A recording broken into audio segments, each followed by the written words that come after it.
Interrupt our regular program schedule to bring you the following special report from ABC News. As the sun sweeps across the east coast of the United States, the space shuttle Columbia is ready to sweep into the skies above Earth. A new day, a new era in the history of flight.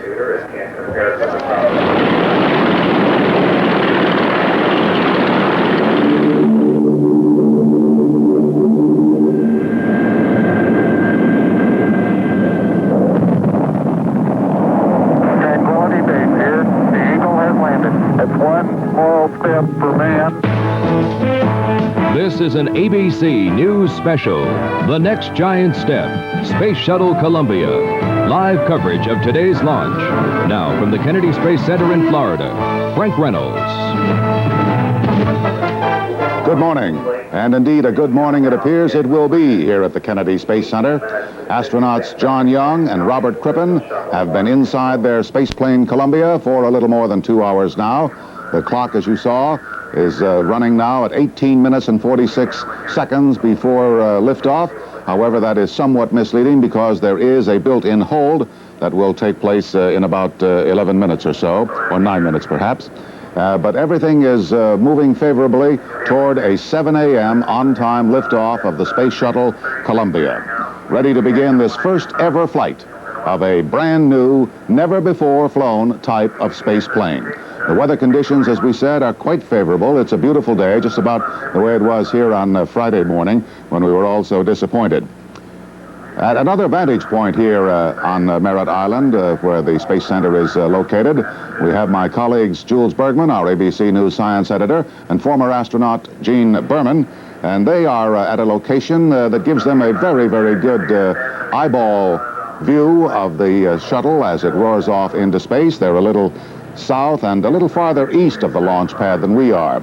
And they are beautifully dressed for the morning, particularly Astronaut Cernan. I want to compliment you on your sartorial splendor. It looks like it's going to be a good day. Jules? Frank, we're here at ABC's closest viewing site, closest camera position with a direct view of the shuttle, as you can see, right over our shoulders.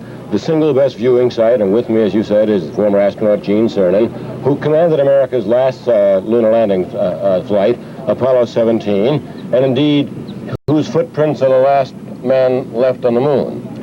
Gene? Well, it lasts for a while, but someday I think we'll get back there. Good morning, Frank. Good morning, Jules. It's a beautiful day today, and I think from everything I hear in the NASA phones, it's a go, and I think we'll probably have our ducks in order today. About the only problem they had a little while ago was, here we see the suit up. Go ahead, Jules. You want to talk over this? Here we see, there's John Young and Bob Crippen suiting up in their dressing room. An adventure you've been through, Gene. Well, and of course they have too. Just a couple days ago, besides all the rehearsals, I think they're probably thinking about the fact that this is the day to go. This suit up is for real. They astoundingly got up about 2:45 this morning, according to Mission Control, Launch Control, had the traditional breakfast, which I'm almost ashamed to say, of steak and eggs, and orange juice, a quick medical, suited up, and now you see them walking down the hall toward the exit from the ONC building, the Operations and Crew building. And that walk itself is pretty exciting for the guys because, they're not seeing all those people who helped them get there until they get back. Right. Now down the elevator with Charlie Buckley, NASA Security Director, with them, and out now they're going into the transfer van to go to pad 39A. Jules, that van is somewhat traditional too. If I'm not mistaken, there were two vans, but one is primary, the one that took most all of us on all of our flights through the Apollo program to the pad. And here we see the pad, brilliantly lit, and it was a fantastic sight when we got here at 4 a.m., Gene. Yes, all this was videotaped a few hours earlier when it was still dark, but now the dawn has come up and it is really a beautiful day.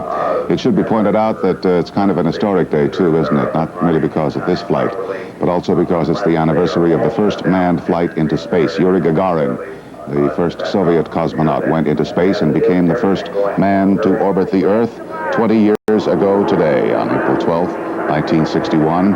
Remember that great first shout from space as Gagarin went over his homeland? He called out several times, "I am Eagle, I am Eagle." That certainly was an appropriate comment to make as he soared above his own country that day. Well, with good luck, we shall have our own astronauts going back into space for the first time in 6 years today. And when the space shuttle clears the tower and heads off into the skies, control of the mission will pass to Mission Control in Houston, and our colleague Max Robinson is there. Good morning, Max. Today we're going to make... Frank. Here at Mission Control, I can tell you one thing. The computers are go. Everything has been checked out. We don't have to worry about those. Now, the events we will be looking for will be liftoff, first of all, at 6.5 million pounds of thrust.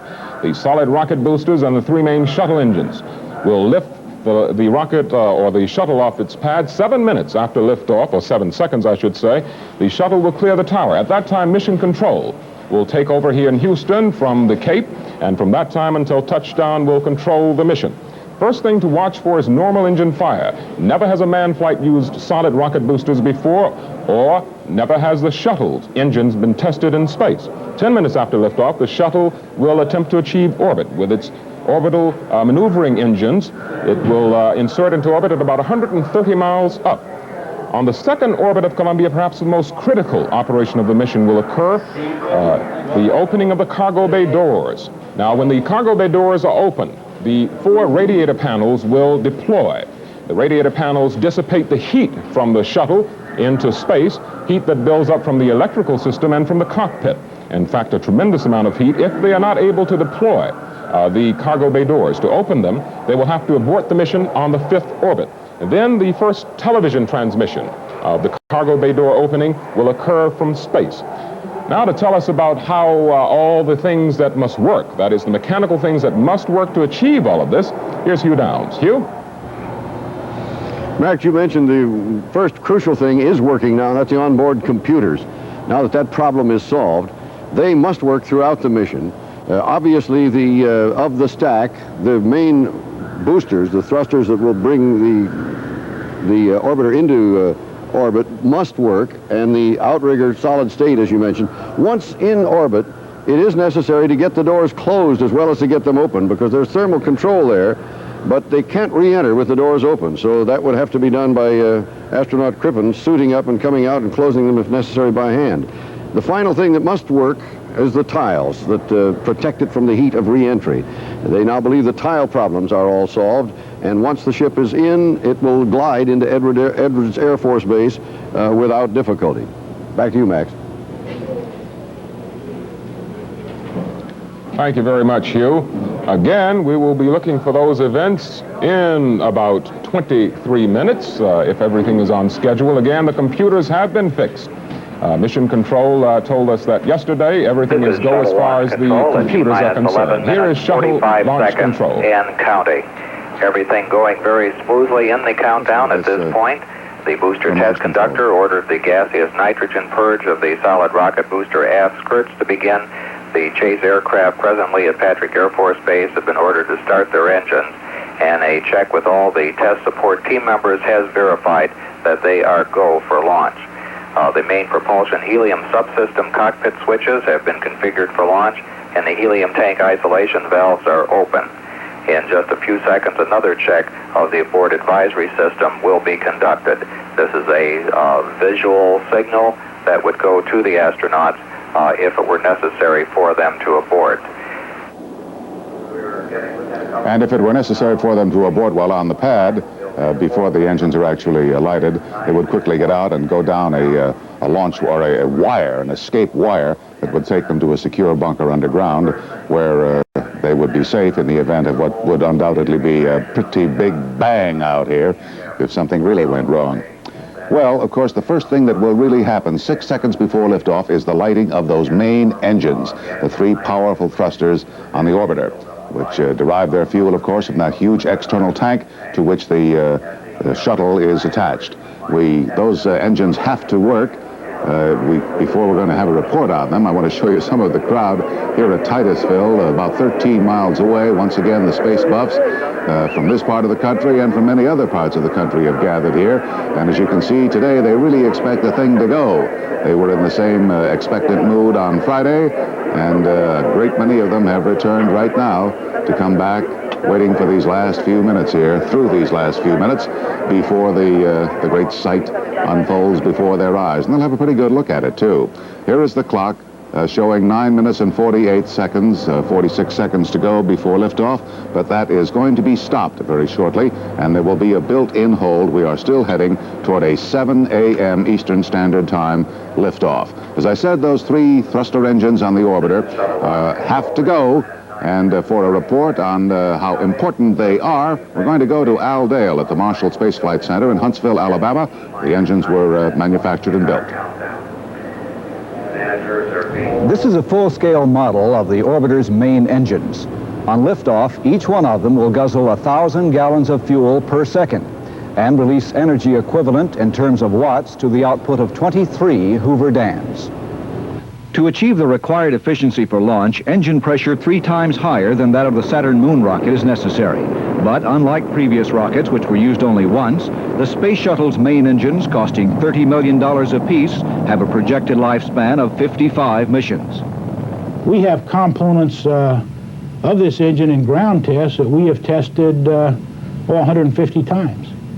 So I think, in the next 10 years, I wouldn't be surprised to see the life of the engine as a total engine something beyond 55 missions. And of course that's going to drive the per mission cost down, which is our whole intent. Although they will only be used for the first 8 minutes of the Space Shuttle's flight, they will produce 1 million pounds of thrust. That's enough power to keep all the electric lights in the state of New York burning for the same length of time. Weighing only 1/7 as much as a railroad diesel engine, the shuttle engine's high-pressure fuel pump alone delivers as much horsepower as 28 diesel locomotives. And the high-pressure oxidizer pump delivers enough power for 11 more. All that power is at the mercy of 2 computers called the controller. The controller checks the engine status 50 times a second, and any deviation from safety limits will cause the computers to perform a safe engine shutdown. This is the Huntsville Operation Support Center where those engines were designed and are being monitored by the scientists you see behind me, and so far this morning everything seems to be okay. Frank? Thank you, Al, and we've just had word here, too, at the Kennedy Space Center that everything is favorable, and the conditions are go for the launch, and the launch will take place in less than 20 minutes, approximately 17 minutes or so right now. The clock is stopped for a planned built-in hold during which certain procedures are carried out, and then it will be started again with 9 minutes to go, at which time the automatic launch sequencer will take over, and we'll really be very close to being on our way. So nothing is going to happen here for the next few minutes at any rate, and our coverage of Space Shuttle Columbia will continue in a moment. This is Frank Reynolds once again at the Kennedy Space Center here in Florida. We are in a planned 9-minute hold, which still has some time to go. We are approximately 14 minutes or so away from launch, which is still scheduled now for 7 a.m. Eastern Time, and everything looks very, very good. The weather conditions are fine. As we said, the computers are talking to one another. You see now that the oxygen or the gaseous hatch has been removed from the top of the external tank. The Space Shuttle assemblage beginning to stand free and clear there now. Might be interested to know, if you're trying to consider just how big this is, if you put the Statue of Liberty alongside the Space Shuttle assemblage, the top of the tower of the ET of the external tank there would be about a yard higher than the top of the torch of the Statue of Liberty. So it's quite a massive machine, a contraption that is going to be catapulted into space today. Those 2 solid fuel rockets that you see on either side, one there on the left, there's another just on the right, when they are lit, they go to full maximum power in less than half a second. And solid fuel rockets have never before been used to put man into space. These are the largest solid fuel rockets, solid rocket boosters, we really should say, that have ever been used. And this is another brand new first today And they are responsible for some of the built-in apprehension about this flight, because never before have men ridden any kind of a space vehicle powered, at least in the initial stages, by solid rocket boosters. They'll drop off about 2.5 minutes into the flight, some 160 miles downrange between Cape Hatteras and Bermuda, as a matter of fact. This is a view of from our camera some 13 miles away across the Banana River, and sweeping across to bring us a good shot of the assemblage as it stands there on the launch pad. Now we want to go. Here's the crowd very close to the launch site here, rather to the press site, I should say. These are some of the reporters and photographers and others gathered near that huge building you saw in the background there, the vehicle assembly building. The air of expectancy, naturally, is building up here as we get closer and closer to what seems to be now a very, very good outlook for a launch right on time at 7 o'clock. And as a matter of fact, we have a camera out there near the big countdown clock that shows up the people, and you just saw our situation up there in the ABC News anchor booth. Now we're going to go to our correspondent Jules Bergman and Gene Cernan, who are in another location here on the Space Center. Jules, we're getting close. We sure are, Frank, and it definitely is a go. The weather is spectacularly clear. I have never heard so perfect a countdown. I've been here since 4 a.m. Nothing slipped. And we just listened to Launch Director George Page read an inspirational telegram from President Reagan to the two astronauts, much as the other day, but different. Frank, I think we ought to look for something on a launch. Our Saturn launches, as people might remember, build up thrust and move very, very slowly as they lifted by the launch tower. We have a little different situation here. We have our liquid rockets lighting. They come up to speed, and everyone can check them out. The computer can say that they're go. Then once our solid rockets light, they are committed. Once they light off, there's no check. The spacecraft will move up very, very rapidly. One of the reasons is, in addition to the solid rockets on this flight, is the fact that we have a thrust to weight. In other words, a thrust that is greater than the total weight of the vehicle at a much higher ratio than it was in the Saturn. So I think everybody ought to look for a very quick liftoff once those engines ignite. This is a hot rod, Gene, is what Gene is saying, with a much greater thrust-to-weight ratio than he had on the Saturn V when he went to the moon. In point of fact, it took your rocket and Saturn V some 14 seconds to clear the tar. The shuttle will clear the tar in 5 seconds, and it'll be interesting to see if it walks across as it goes up, which is a phenomenon the NASA engineers have told us to look for, that it walks some 24 feet across vertically. You may not see it from this camera because it walks north, but to clear the tar, it goes that way, and indeed, one of the apprehensions John Young has is the rocket turning too close to the tower. Well, one of the critical things is clearing all the structure on the tower. That vehicle will lift off and get clear the tower in about 6 seconds. I really think we're just going to be, probably all of us are going to be in that deep gasp of breath. We'll probably miss everything for the first couple seconds because we'll be so involved in it ourselves. I believe now we're getting a report from the Voice of Shuttle, Launch Control. Approximately 26 seconds away from picking up the countdown at the T-minus 9-minute point. 9 minutes remaining between now and 7 a.m. when we expect to have a liftoff of America's first space shuttle. The launch team has been briefed on the way in which a halt can be called to the countdown.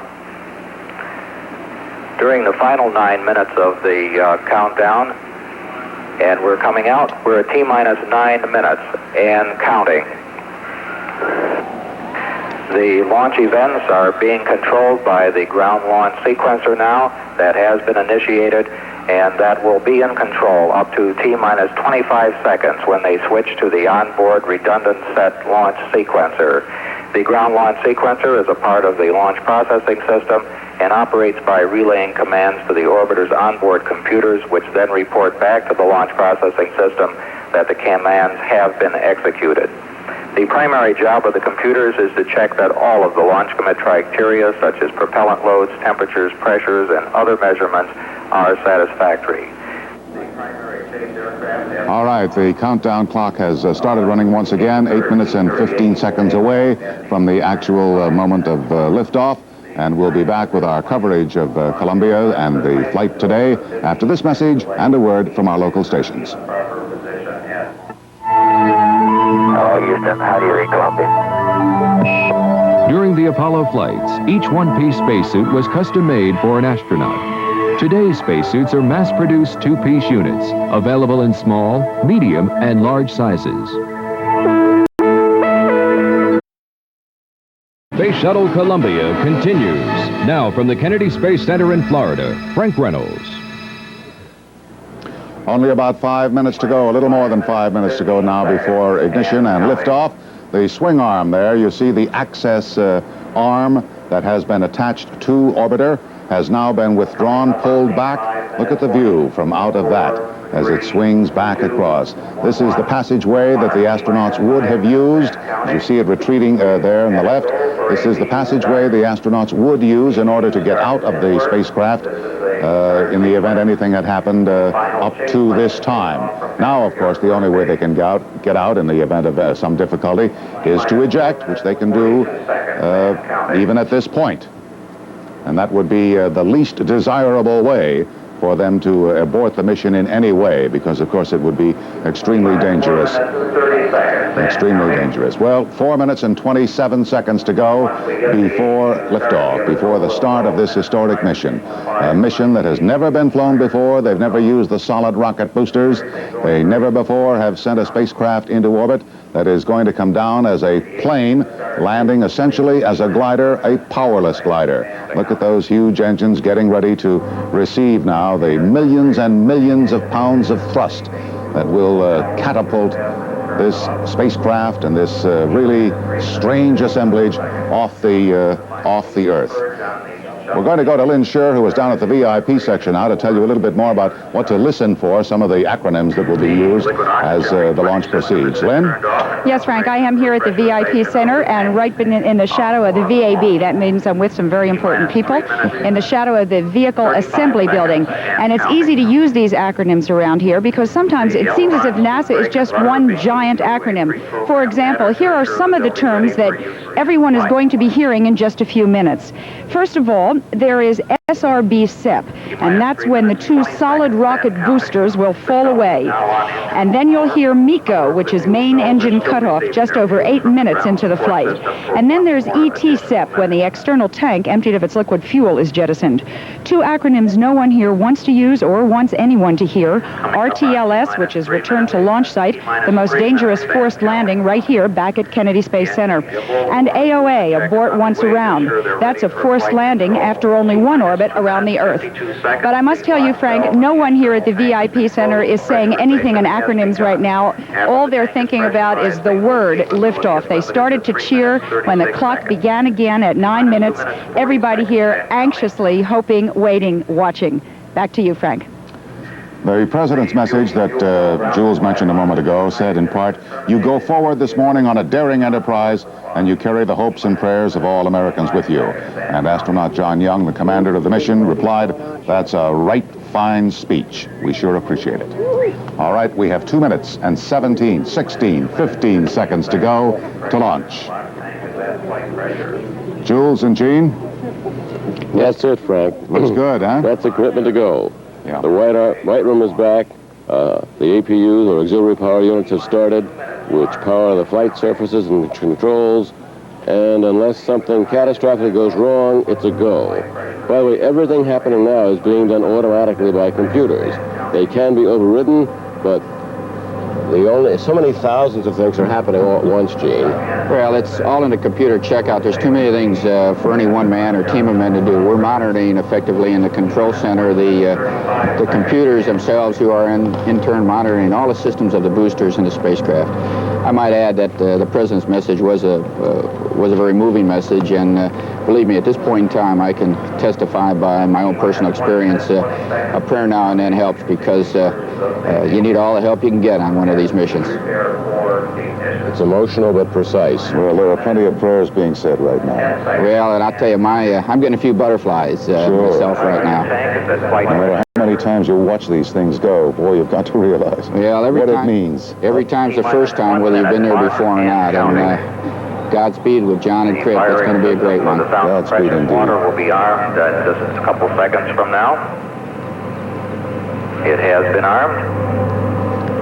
T-minus 45 seconds and counting. That's a blast of cooling water, Frank. That protects the T-minus 40 heat seconds tiles and counting. The from the development blast flight of the instrumentation recorders solid are rocket on. engines. T-minus 35 seconds. To shield them so they're not seconds knocked away off. from switching to the redundant sense sequencer. T-minus 27 seconds. We have gone for redundant set sequencer start. T-minus 20 seconds and counting. T-minus 15, 14, 13, T-minus 10, 9, 8, 7, 6, 5, 4. We've gone for main engine start. We have... Come on, baby. Come on, baby. America's first space shuttle. Go! Oh, honey, go. Fly like an eagle. Go.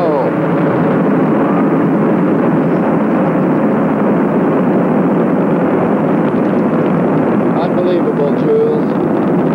You guys are gone.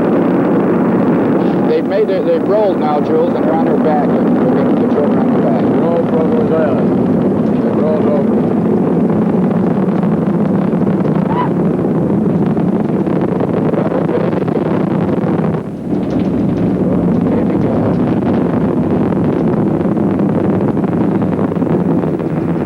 Just arcing straight up into the sky. What an unbelievable sight. I didn't think anything could match an Apollo. Roger. Look at that thing go. The trail of fumes you see is from those solid rocket boosters.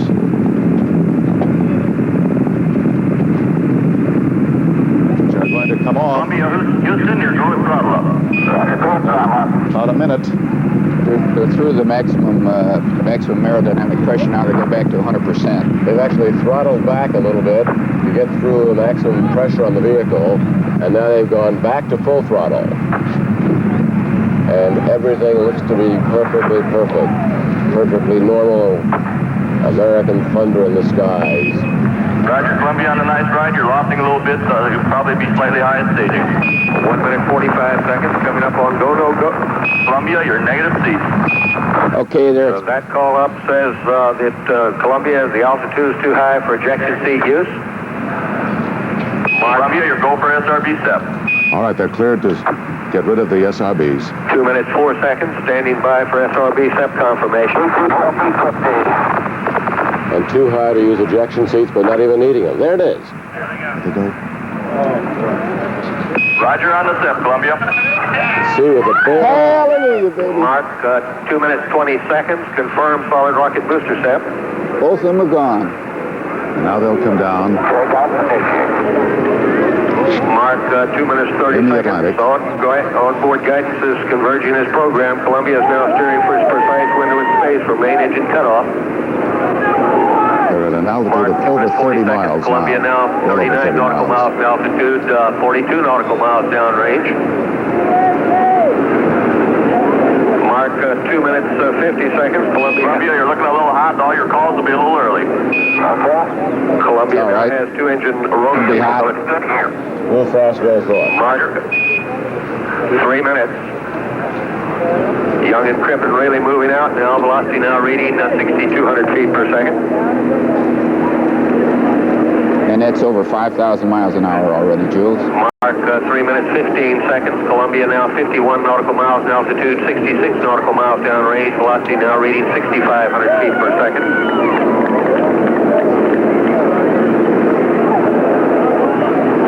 Mark, 3 minutes 30 seconds. Columbia now 55 nautical miles in altitude, 78 nautical miles downrange. Mark, 3 minutes 40 seconds. Standing by for a return status check and mission control by Flight Director Neil Hutchinson. Columbia given a green to continue. Everything fine so far. The solid rocket boosters have fallen off. 3 minutes 55 seconds standing by for Prestamico, which says Columbia should lose 1 engine. Stand by, Prestamico. Columbia continues flying forward, coming up on negative return.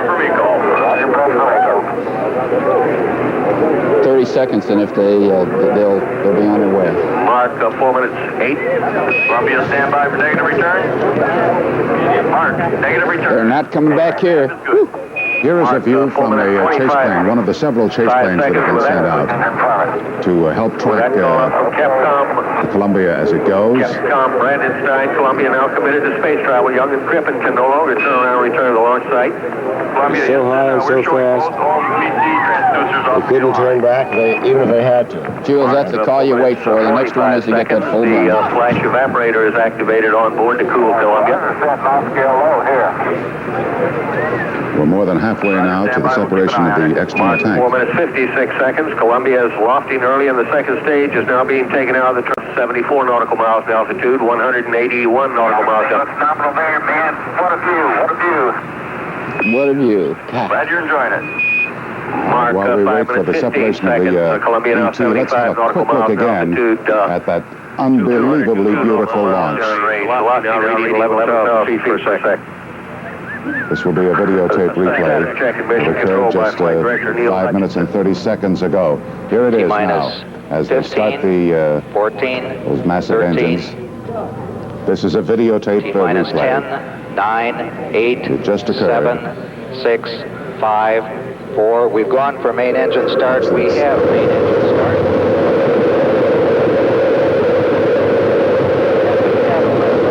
Liftoff from America's first space shuttle. And the shuttle has cleared the tower. It is much faster than Saturn V, but there's so much smoke from the solids, you really can't see it until several hundred feet up. Tremendous plume from those solids. Little break up there. You see it heading out over the Atlantic now. The the external tank will fall off, will be separated somewhere between Cape Hatteras and Bermuda. It will be about 920 miles out over the Atlantic. This is an animation, of course. Current Columbia is capable of an emergency landing at Royal Naval Air Station Space. Mark, 6 minutes 40 seconds. Clear. This is again an animation which will show you how the external tank, the main source of fuel really for the orbital shuttle, will separate, being tracked all the way, of course. This is actually the configuration. They are flying upside down. They have to. Very shortly after they took off, they rolled over and went into that upside down position with the tail down. You want to see the launch replay again while we wait for the separation of the external tank? We still have more than a minute for that. Let's see it again. This time a little closer view. This is a replay now of the launch, which took place just 7 minutes and 30 seconds away. Wow. Up she went. Space shuttle. And the shuttle has cleared the tower. Oh. Frank, we're hearing confirmation that they could make it into orbit if only both engines, if 2 of the 3 engines fail. If 2 engines fail, they can still go into orbit. That's what Prestamico means. That's right. They can achieve orbit with a 2-engine failure with just a single-engine capability now. They've gone far enough into the mission. But there's every indication that all 3 engines are working perfectly. This is still a videotape replay that you're seeing. It gives us a slightly different angle of the way they roared off into the heavens 8 minutes and 15 seconds ago. And I must say, I always thought that nothing could beat an Apollo launch, but this assemblage, being of course so different in its appearance, really was utterly fantastic. You see on our map now, we're building up right now to the point at which we are going to have the separation of the external tank, and they've just been given Columbia, the gem of this the word that they can do that. Not yet in orbit. They're not yet in orbit, of course. They've just had MECO, engine shutdown. The next event should be that external tank. And they confirm SEP. Roger, we confirm the SEP, Columbia. Oh, that's great. All right, they're on their own now. 3 seconds. Confirm external tank separation. The critical thing now is their performing an altitude. evasive maneuver, moving below and beyond and translating to the north of the external tank. Young should see it moving away out his window.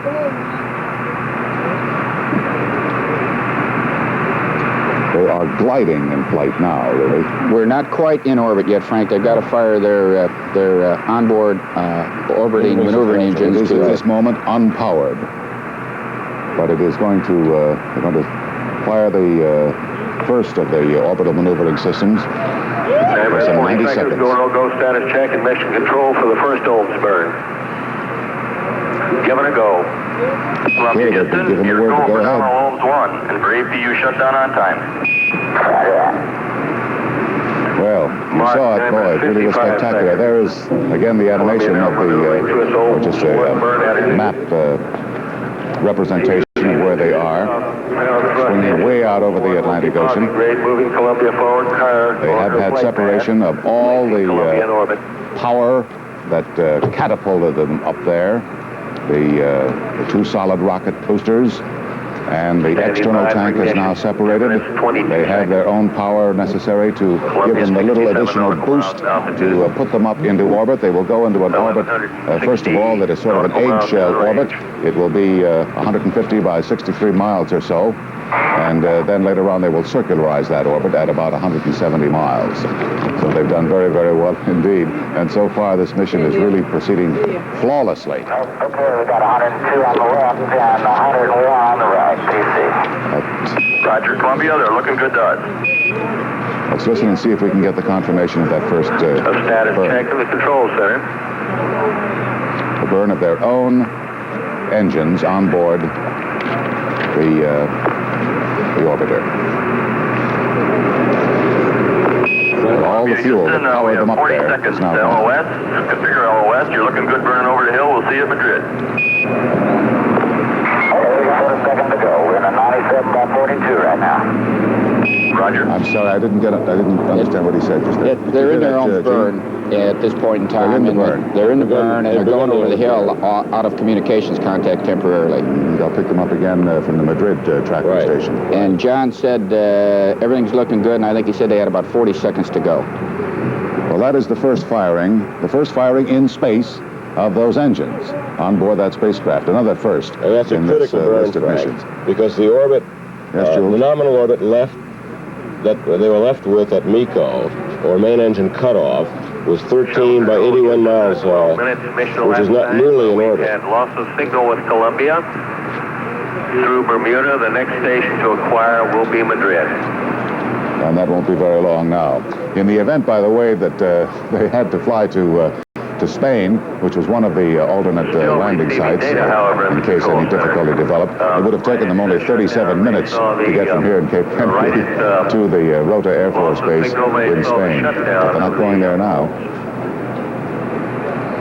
They'll be picked up by the tracking station in Madrid. But as soon as we get, here is Houston in mission control, where they're, of course, keeping a very close eye on it. So everything has gone very well indeed now. They lifted off in spectacular fashion, everything hanging together, quite literally. And I think it might be useful now, since we no longer can see them, to see the liftoff from yet another angle. We've got cameras scattered all over this place, a good many of them NASA's, some of them ours, and we're going to see this videotape replay that took place just about 13 minutes ago. First, the 3 powerful engines are ignited. It almost disappears, doesn't it, there, the steam rising right up out of all the vapors. Solid rocket boosters roaring away, spending all their energy, and what energy it is, in less than 2 minutes. There, you see the way it rolled over? rolling over now into the upside-down position. The astronauts having a fantastic view of the Earth, tail down on the orbiter on Columbia. The rollover was executed perfectly. The reason for that rollover, Frank. Yes, Jules? The reason for that rollover is twofold.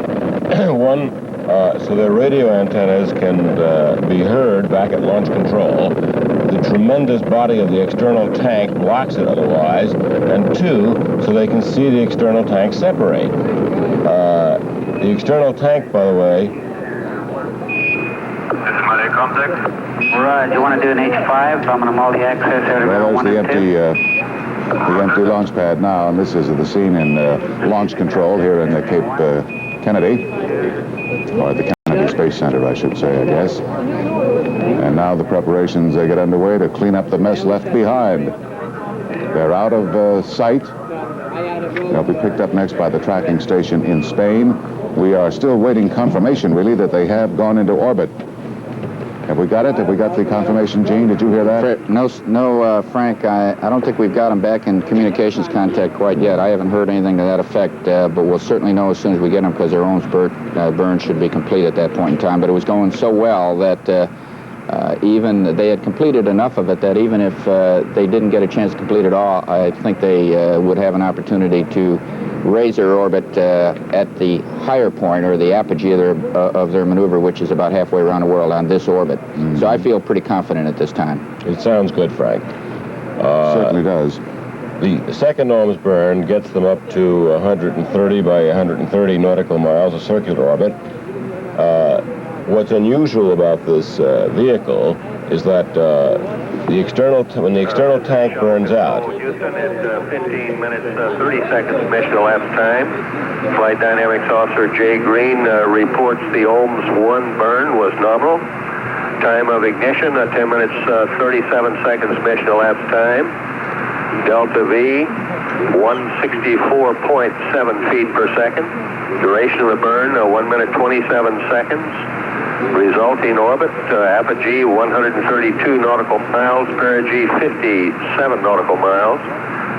So Columbia is now in orbit, not yet her desirable orbit. At the start of OMS 1, Columbia was about 400 feet below, 150 feet in front, and 350 feet north of the external tank. Also, Columbia weighed 4.5 million pounds at launch. She now weighs about 214,000 pounds.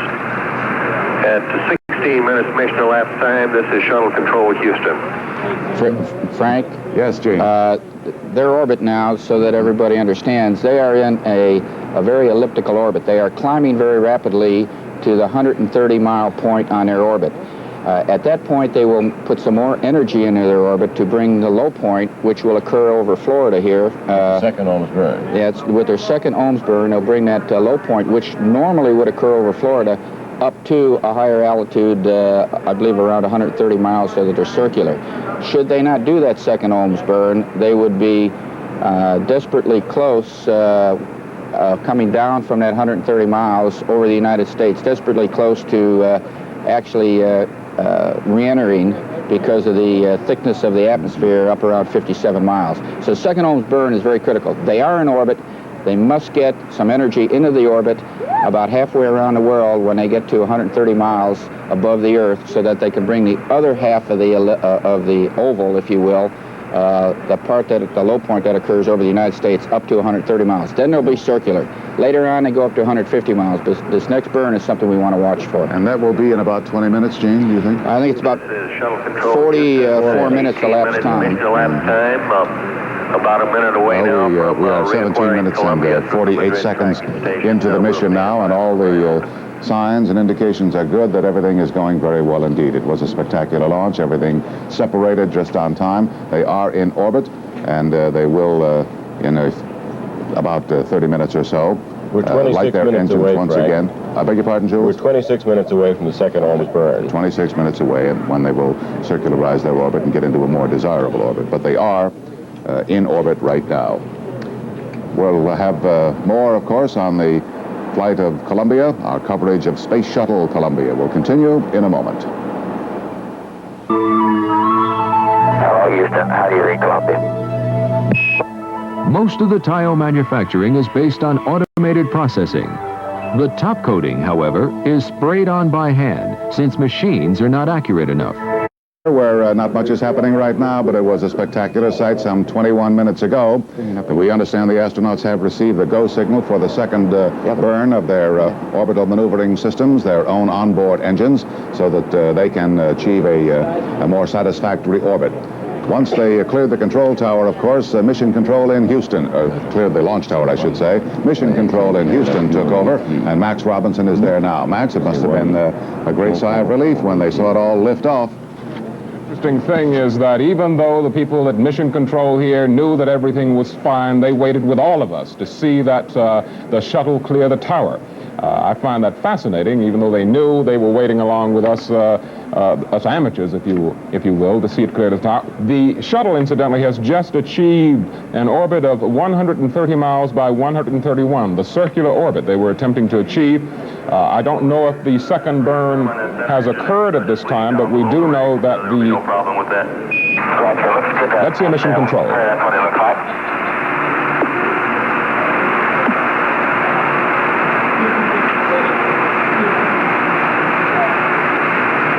While we're waiting for that, Frank, I can tell you that one gentleman here at NASA said it was running like a Swiss watch. And referring to those solid rocket boosters, he said, really hot, meaning they were performing at optimum.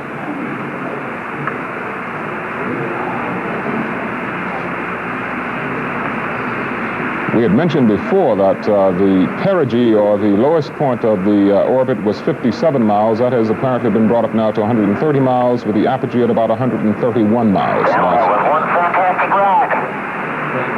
Well, wish we could have been along. Yeah, I highly recommend it.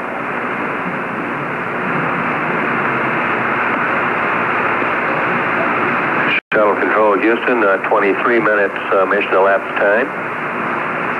Columbia, we're 20 seconds from LOS. We'd like the flash evaporator heater feed line system Bravo to 2. Yeah, sorry about that. And we're 13 seconds from LOS. Configure LOS.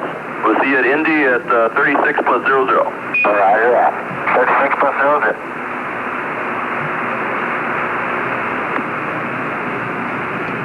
This is Shuttle Control Houston. Yeah, we're pretty good test. 23 minutes mission elapsed time. We're have had a loss of signal through Madrid with Columbia. The next station to acquire will be the Indian Ocean Station in approximately 12 minutes. They didn't make that out of the All right, this is still the view of Mission Control. Frank, a little confusion exists yes, here. go ahead, Joel. Some of the announcements from Mission Control. John Young was saying the second ohms burn will get us up to 130 by 130 circular. They have not yet done it. It's still another 10 or 15 minutes away from their doing it, right, Gene? Yeah, he was reading what the results on his computer, what the results of putting that energy into the orbit will be, and at the time they make it, it will circularize to 130 by 130. One of the peculiarities about orbital flight is when you put in energy on one side of the world, you don't see it until you get to the other side. You put the energy in over the Indian Ocean, and you will see the rise in the orbit over the United States.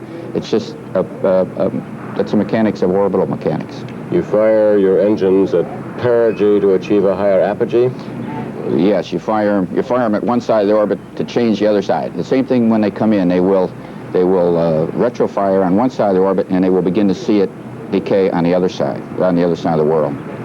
Well, they were all very busy, of course, as they took off with many things to do, but we have a comment from Bob Crippen, who was making, of course, his first flight into space. About 5 minutes after liftoff, he and John Young were 86 miles away from Earth, and he said, "What a feeling and what a view." And I guess only somebody who has been in space knows what kind of a feeling it is and what kind of a view that you can see from there. The ohms burn that we keep talking about is the one that is going to circularize their orbit and put them in a much more desirable path around the Earth. And Steve Shepard has prepared a report to tell you just precisely what an ohms burn really is supposed to do and how it works. Here's Steve. The two orbital maneuvering engines are located in separate pods which rest on either side of the Columbia's aft fuselage. These engines provide the thrust necessary to insert the Columbia into final orbit, to alter the orbit as required, and to slow Columbia down for re-entry into the Earth's atmosphere. Each engine provides about 6,000 pounds of thrust, only about an eighth as much power as an engine on a 747. They can be reused on at least 100 shuttle missions, and they make the shuttle a working space vehicle, a manned machine that can maneuver within limits where it wants to. Steve Shepard, ABC News. 3 minutes and 50 seconds. And there is the empty launch tower here at Cape Kennedy, where preparations are being made now for getting it ready for the next launch of another shuttle. Actually, Columbia will be back here before too long. They'll be landing naturally in Edwards Air Force Base if all goes well 2 days from now, Tuesday afternoon. Let's have another look now at a replay of the launch site, the launch when it took place some 26 minutes and 38 seconds ago, just at the instant. 5, 4, we've gone from The water came down, and then the huge engines just disappeared in that tremendous cloud of smoke. Frank, I think you can see how quickly it rose past that tower in comparison with past launches as we anticipated. It's it's difficult really to appreciate when you watch it on television, because you have to watch it within the parameters really of the television set. But that smoke and flame just seems to shoot out from almost from horizon to horizon.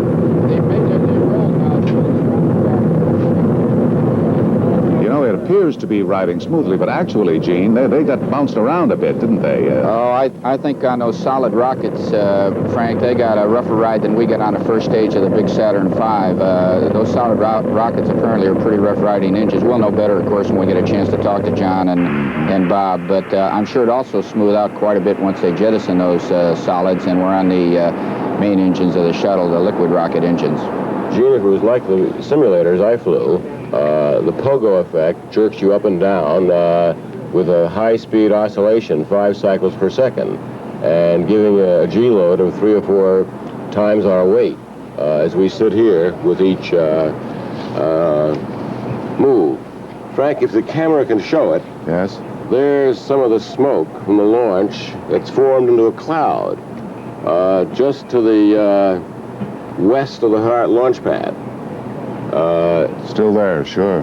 That smoke is me scrambling to get on board when you wouldn't let me, Jules. What do you mean you scrambling to get on board? I'll beat you to the pad any day of the week. I'll tell you, I think I, like a lot of other people, were there with him, either if not in body, certainly in spirit. And when Bob said something about the view of the Earth, it's almost a selfish feeling not to let 220 million Americans have that same feeling and that same view. Tell us about it, Gene. What is the view? You've seen it. Well, you come in on your back, which might sound a little funny to most people, but there's reasons for that, as we discussed earlier. But the first thing that Bob saw was this sun reflecting off the Atlantic Ocean very brightly. And then very shortly thereafter, he could pick up something which is a coastline of Africa. And the next thing he knows, he's seeing across the coastlines, and not just across rivers and valleys. He's looking across countries. And the thing you'll hear him comment about, I think, before long in this mission, is his feeling of what a sunrise looks like. When he goes into darkness, of course, the sunset occurs behind him. He won't see that. But when he comes into daylight from darkness, which will be out over the Pacific, he'll see one of the most gorgeous sunrises. A sunrise that is characterized by first a pale light, and then you see large bands of shades of blue commencing, and then those blue bands are sort of moved upward over the Earth's curvature, and there's a big golden band that appears under it. And then almost instantaneously, the sun comes up, and all these colors mix together, and then you're in daylight. It happens quickly, but it's unbelievably emotionally beautiful, and Bob, I know, will be looking for that. You have to take time out on these flights. There's a lot to do. It's a technically oriented mission. These guys are test pilots. They got a job to do. You got to stop out, take time out every once in a while to think about where you are and what's going on.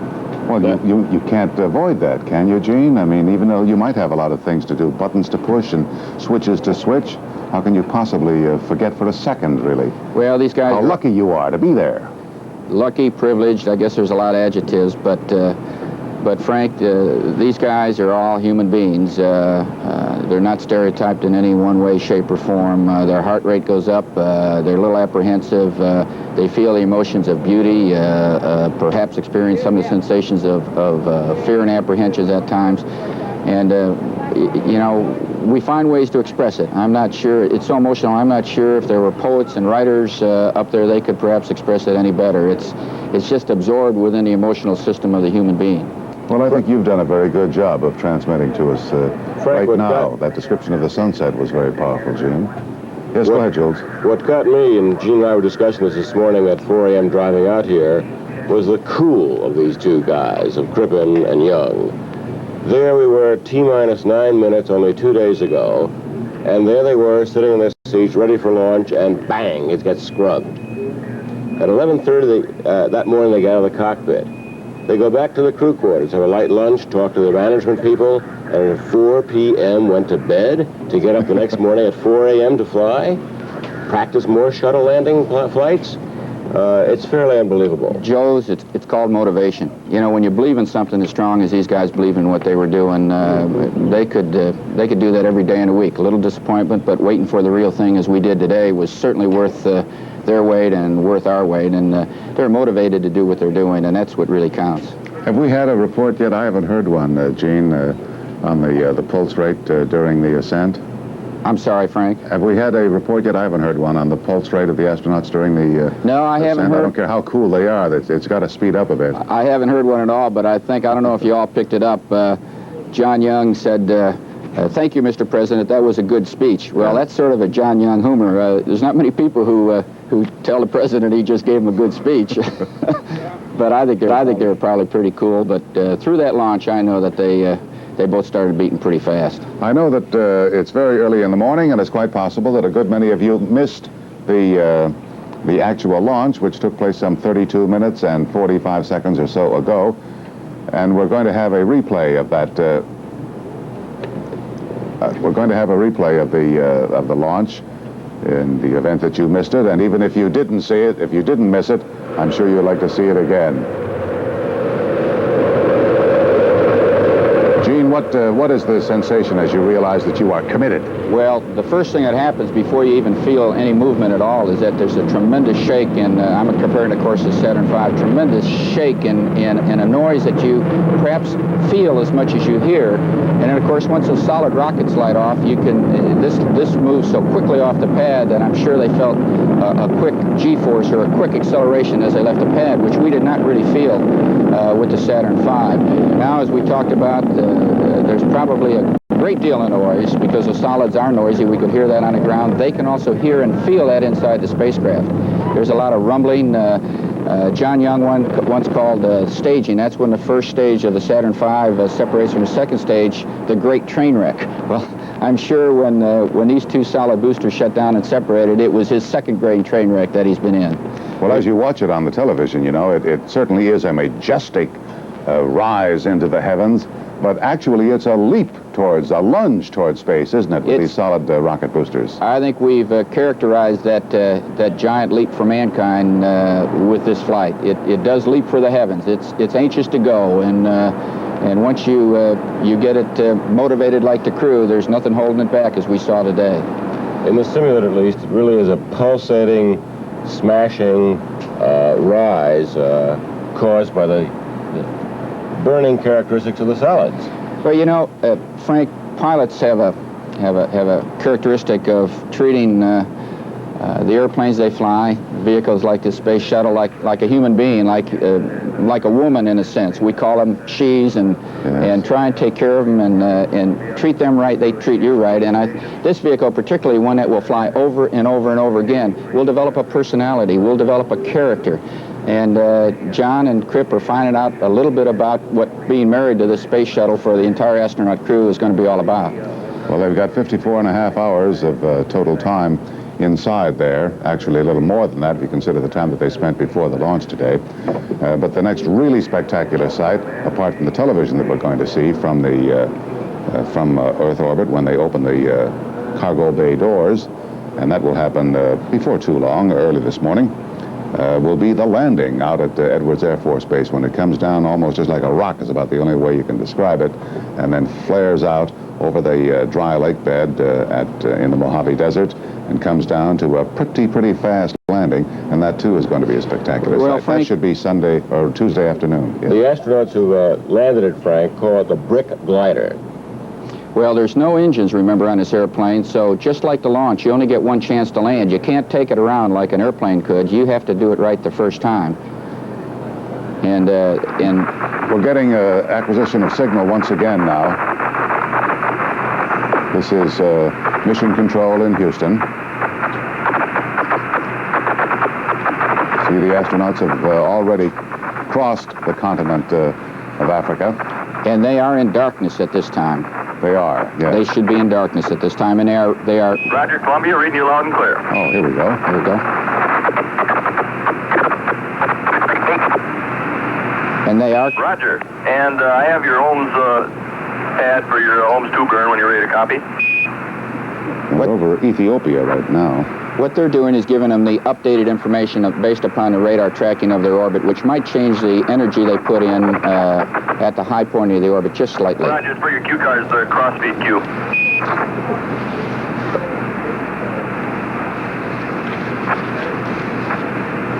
All right, they're going to exchange highly technical information back and forth for a time between Mission Control in Houston and Columbia, which is now over the, probably at this moment, out over the Indian Ocean. They really moved once they got going, and it was a spectacular launch. Our coverage of Space Shuttle Columbia will continue in a moment.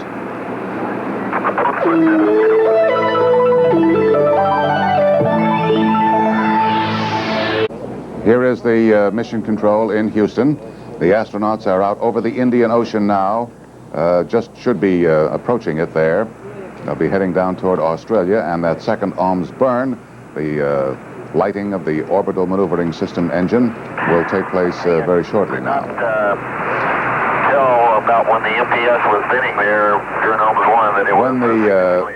When the launch took place, when the ground shook and the Earth seemed to tremble here, why, this structure that we're in, which is some 3.5 miles away, just shook as it did on all those Apollo launches. I'm wondering, Gene Cernan and Jules, you're out there outside. How did it compare to the previous Apollo launches? Well, Jules, or Frank, this is Gene. From the outside, where I've been also on some of these Apollo launches, we didn't get that beating, that big loud beating that we did with that big Saturn V 7.5 million pound thrust engine until perhaps the vehicle got several thousand feet in the air. And then to me, it was not as heavy, it was not as loud, and of course perhaps it shouldn't have been. The other thing is we are sitting here and we've got, I think, Jules, probably a slight southeasterly breeze which tended to blow the sound as well as the smoke away from us. Right. So you might have got a bigger impact of the noise than we did here. Well, everything shook here, but I don't think anybody really noticed until after it was gone. All eyes, of course, were on the Columbia as it soared into the heavens, and all eyes all around here. Those people fortunate enough to be in the area were also watching it. Rebecca Chase, our correspondent, was with many of them in Titusville. Some of the people who were here the other morning came back and undoubtedly joined by others. Rebecca, what was the reaction there? I can guess what it was, but it'd be nice to hear you tell us. Well, there was so much cheering and there was so much hope and an awful lot of jubilation, and when we saw that stream of smoke go up and pretty soon we started hearing the sound, and then the ground started rumbling and the cheers continued, the champagne corks started popping, and the crowd, just, there was absolute jubilation and ecstasy. And a lot of the people here, of course, have been waiting a long time for that shot. I'm with a young lady here who's been a science fiction nut and a space buff. What were you thinking, what were you feeling during that time? Oh, just Godspeed and get back safely. I saw some tears in your eyes. You must have been pretty moved by that sight. I was. What, beautiful. What were you thinking about when it went up? I just want them to get back safe. It's something for us. You think it's important for America? Definitely. Hey, gotta go, America. Okay, we gotta go, America. Back to you, Frank. Well, gotta go, America. Around the world, of course, this launch is also being watched. A good many people have differing views of the significance of the space shuttle mission and the entire space shuttle program. We're going to go to London to our correspondent Peter Jennings to bring us an update on the world reaction and the expectations of people in other countries. We're going to do that in just a moment, but first we're going to pause briefly. Our coverage of the flight of Space Shuttle Columbia will continue after this from our local... Columbia continues. Now from the Kennedy Space Center in Florida, Frank Reynolds. We are 43 minutes and 18 seconds into the mission of the Space Shuttle Columbia after a flawless launch. The separation of the solid rocket boosters took place precisely on schedule, and then the huge external tank, which supplied most of the fuel power to get them up to within orbital range, also separated. We have not, so far as I know, been told about the solid rocket boosters recovery. Now, they are supposed to be recovered, but they have not yet been retrieved. Is that right? They have not yet been retrieved. Gene, they were supposed to come down about 160 miles out in the Atlantic, as I understand it. In fact, we're checking right now to see, these are the two solids for our scale model here, to see where exactly they came down, whether the parachutes did open, and the ET, which is the largest object ever to go into space, it actually achieves a low orbit, is due to splash down after burning up the pieces of it in the Indian Ocean. And we're trying to check that and see what the predictions are when it will come down. Well, by now, though, we should have some word, don't you think, Gene, on the recovery of the solid rocket boosters? Yes, I would expect. We've got two ships out there that should know within plus or minus about 5 miles or so where each one of these landed and very close together to each other. Their parachutes should have opened. They should be floating like a cork now and be in a process of being retrieved. I haven't heard one word on them at all, and this is important because the concept of shuttle is that it is reusable. These solid rockets, these cases, would be taken back, refurbished, repacked with propellant, and reused at some later flight. And I think that's significantly important. That is a major saving, Gene. I checked only yesterday on that, as a matter of fact, and these represent a saving of $40 million over several flights. If you bought them new for each flight and threw them away, the way we used to, with your rocket, for example, they'd be $20 million each. Amortized out over several flights, the way they will be, in fact, 20 or 30 flights, they reduce the cost to a scant several $million each. So, well, the point is that they were ejected, or separated, I should say, but what, 2 minutes, a little more than 2 minutes into the flight. We are now 45 minutes and coming up on 46 minutes into the mission. We've not yet received word that they have been retrieved. There are two ships, two specially built Navy vessels out in the Atlantic where the two SRBs were due to come down, tracking them, and obviously in the position where they expected them to parachute to the sea, but we have not yet received word that they've been retrieved. I suppose this is not unusual or not unexpected that it would take some time. Steve Shepard, however, has an explanation of just how this whole process takes place, and some more about the parachutes, too. So let's go to Steve Shepard's report on that. Part of what makes the Space Shuttle unique is that most of its components, including its two solid rocket boosters, can be reused. The boosters, called SRBs, exhaust their fuel 2 minutes and 12 seconds after launch at an altitude of approximately 27 miles.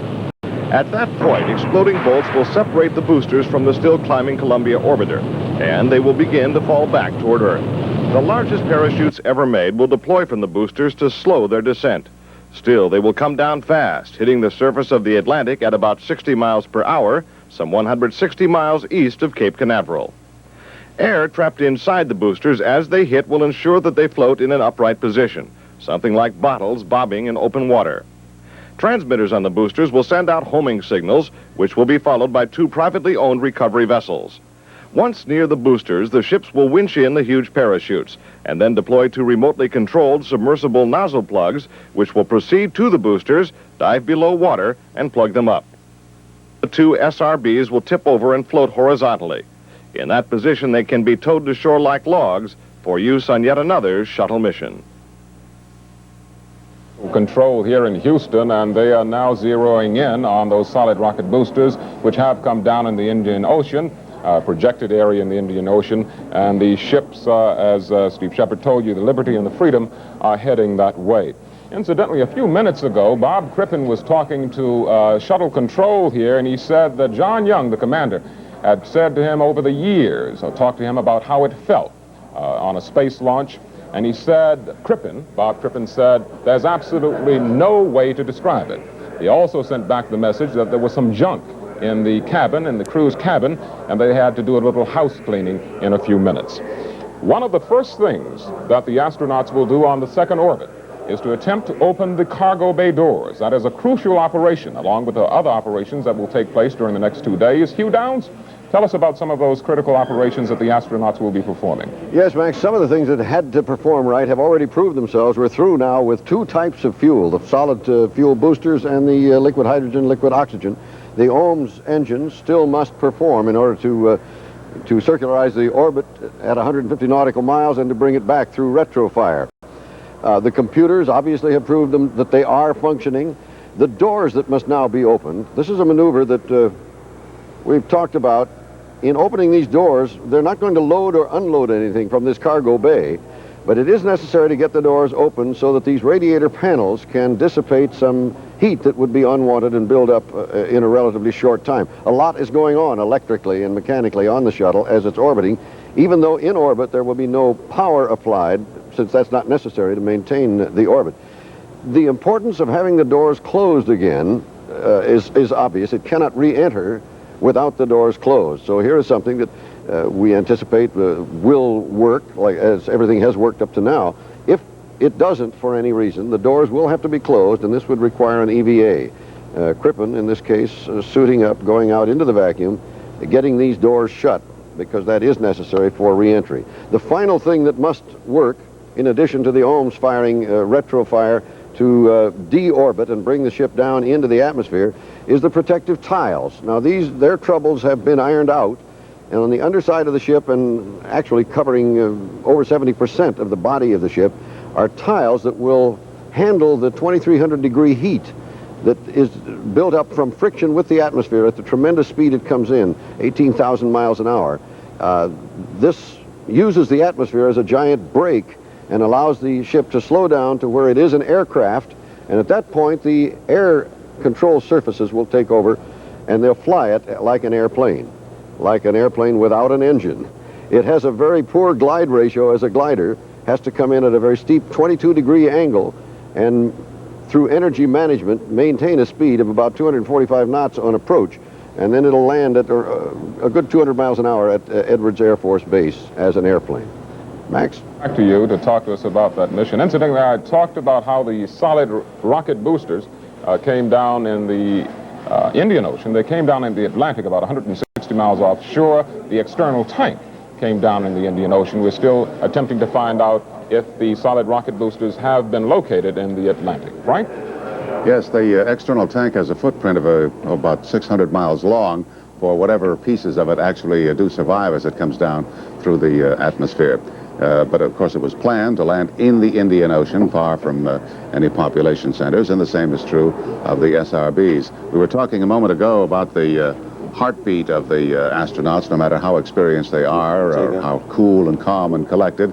The launch must necessarily increase their heart rate. And Gene Cernan, you might be interested to hear that the space rookie, Bob Crippen's heart rate went to 130 at liftoff. But the old vet, John Young, going up for the fifth time, a relatively stable 85 to 90. Well, I'm not surprised, Frank. I can feel Bob Crippen's excitement throughout the launch, and thus far all his words on orbit, talking about, as Max said, how beautiful it is. John's been telling me, but he didn't tell it all, and you can see and feel the excitement. And of course, John, I guarantee you there's a little apprehensive, but John's been there before, and John is a very cool customer. And, you know, that's why he's flying his fifth mission. That's why he's commander of the first shuttle flight, because he responds to the situation, the manner in which he does. Stress.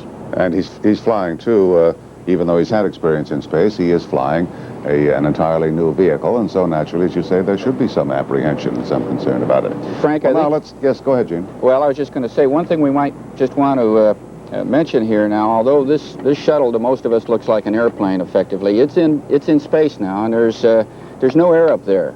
So all these wings and all these control surfaces that it will use for landing, as an airplane does when it's flying all the time across country, are ineffective right now. They're shut down totally, and they have, very much like Apollo, little jets, little rocket jets, both in the nose and the tail, all over this aircraft. I think there's over 40 of them, which actually maneuver the airplane around, and it's free to maneuver in all directions. Unlike an airplane, it can go up and down and left and right. It's strictly a spacecraft now. Yeah, well, it's a spacecraft now. So we tend to look at it as an airplane, but it is maneuvering simply and distinctly like the Apollo spacecraft did, with little rocket impulses which move it around in orbit. Thank you, Gene. The orbital shuttle is now over the Indian Ocean, heading toward the coast of Australia. There you see, we are less than an hour away from liftoff here. Already they have gone across the Atlantic, gone across the coast of the entire continent of Africa, and they are now coming up on the coast of Australia. Really moved. They're still in the first orbit. In the second orbit, when they are about 1 hour and 35 minutes or so into the flight, is when we expect to have the first television from the spacecraft, when they will have the first opening and closing of the cargo bay doors. As Hugh Downs explained, that is a very critical function of this spacecraft because of all the heat that is built up on board the systems, and they have to ventilate all that heat. And so they do that simply by opening the cargo bay doors. The astronauts themselves are not, of course, exposed to open space, but the cargo bay doors with the radiators there just vent all that heat and allow the ship to be cooled. Also, of course, it will, as it moves through space and remains in orbit, be turning from time to time with tremendous temperature differences, 250 degrees below zero, 250 degrees above zero. So they will be moving around quite a bit, and as Gene explained, with those reaction control system engines on board, that will enable them to keep adjusting and keep the spacecraft at the proper temperature. Well, there is the beautiful, serene waters of Earth. The astronauts are looking down now on the Indian Ocean, less than an hour after they left this launch pad 39A here at the Kennedy Space Center in Florida. The rest of the world very interested in what's taking place up above the Earth today, as 2 American astronauts go into space to join the 2 Soviet cosmonauts who are up there now in their space station. We're going to call in our correspondent Peter Jennings, our chief foreign correspondent in London. Good morning, Peter, or good afternoon, I should say. Good afternoon, Frank. In our case, and again, good morning to you. Well, what's Europe's reaction? How do they feel about this mission? It's reacted on a lot of levels, Frank. There's been a tremendous interest here. There was a tremendously high interest on Friday and great disappointment when Columbia didn't get off on Friday. I think in some ways more interest today because there's a lot of attention being paid to the fact that this is the 20th anniversary exactly of the first manned space flight when Yuri Gagarin went around one orbit in 89 minutes, a completely different approach to matters than the 54 and a half hours they're going to spend today. Particular interest in Europe for about the next hour because during this first orbit, of course, as you have pointed out, in that first orbit they can still land at that joint U.S. Navy base in Rota in Spain on the Gulf of Cadiz, but as the basis of everything you've been saying to us, there doesn't look to be much need for that. The more general reaction operates on a lot of levels. I was interested to hear the lady talking to Rebecca Chase in Titusville, Go America Go, because a lot of people overseas, particularly among American allies, have thought that America's had a lot of bad knocks and that this was a shot in the arm that the country really needed, and so people will be very pleased about that. Some people are very concerned overseas about the military dimension of space travel in the next 5 years. A lot of attention being paid, for example, in the British press today that the U.S. Defense Department has booked much of the shuttle space in the next 5 years. I was thinking, listening to you at the Cape this morning, that I was there in your chair for Apollo-Soyuz, that massive effort of cooperation between the U.S. and the Soviet Union. And of course, it seems to be a somewhat more sinister period in travel, of which people overseas have taken considerable note, particularly as the Soviets have recently tested a killer satellite. But in general today, it was a tremendously exciting launch, seen live in all the countries of Western Europe. And for the moment, there is that very immediate interest in the first orbit. Yes. Thank you very much, Peter. I remember that Apollo-Soyuz mission, and of course it was, there was a different international atmosphere at that time. That was when détente was in full flower. And there's no denying that that is not the situation today, with some very grim words being exchanged between Moscow and Washington. And as a matter of fact, a leading Soviet official not long ago said that to use the shuttle in a military way might pose a great disaster for mankind. They say that knowing, of course, that the Russians themselves are working on a reusable space vehicle that is not expected to be ready until about 1985. Well, Gene, I understand you have some information now on the SRB recovery? I think the SRBs were seen floating, Jules, 18 and 25 miles respectively offshore. Parachutes were spotted, and it was seen floating in the water 18 and 25 miles offshore. The recovery ships are on the way, and we also have a projection from launch control that the ET, the external tank, will impact, pieces of it will impact within 10 miles of projected target, 960 miles downrange off the Indian Ocean. So those three tanks, those three functions, are all normal. We also have word now that the second burn came off all right, yep. The OMS 2 burn, so they are in the preferred orbit at this point. Did you say that the SRBs came down some 18 miles offshore? That's a bit close, isn't it? No, I think that was predicted, Frank. 18 miles? Fairly, 18 miles from the ship? Or, oh, 18 miles from the ship, I'm sorry. We heard it wrong. The audio lines here, out in Fort Apache, as we call this position, some 3 miles away from you and 4 miles away from the VAB and Launch Control Center, are a little bit scratchy. All right, I think we're going to get some communications now from the astronauts. Let's have a look at where they are, going below the coast of Australia. Let's listen. To Columbia. The flash evaporator has a lifetime of several hours. Third, the inertial platforms must be realigned. They've been drifting since launch and are good only through Rev 5 or 6. Fourth, at least 2 of the 3 fuel cells must be purged with hydrogen and oxygen to rid the impurities. The fuel cells can survive only so many hours without purging. In the mission, they'll be purged about every 8 hours. We'll follow these key activities as they occur. We're at 1 hour mission elapsed time, and this is Shuttle Control, Houston. I've yet to hear the... 1 hour. Yes, but Frank, we've yet to hear the orbit achieved with the OMS 2 burn. You've yet to hear it, you say? Yes, we heard the projection of 132.5 by 132.5, but never the result. Well, I can tell you it was a successful burn just by what's going on, but I did not hear the exact orbital altitudes either. I don't think they've relayed them up yet. Well, they're probably still tracking them, but the important thing is they're there. And the irony of this is the ground knows before you and the spacecraft know. Well, not necessarily, Jules. With those 5 computers they've got on board, they've got a good piece of information, and they've got their predicted orbit, and then after they burn, they've got what the onboard computers say the orbit they're in, and I would be a bit surprised if they vary very little from what the ground tracking shows them to be. Well, in about 35 minutes or so, approximately, the first major event in orbit will take place when the astronauts activate everything and open and close the payload doors. Now, that is a very important function of this operation, because obviously if they're going to carry cargo up there and at times launch satellites and telescopes and so forth, they've got to be able to open and close those doors. That's what it's supposed to be. It's a delivery truck, really, for space. Steve Shepard has more on the importance of this operation, the opening and closing of the doors. Steve? The cargo bay doors down the back of the orbiter Columbia are a surprisingly complex and critical part of the shuttle spacecraft. They aren't the kind of doors you find on the side of a boxcar. For one thing, they are very large.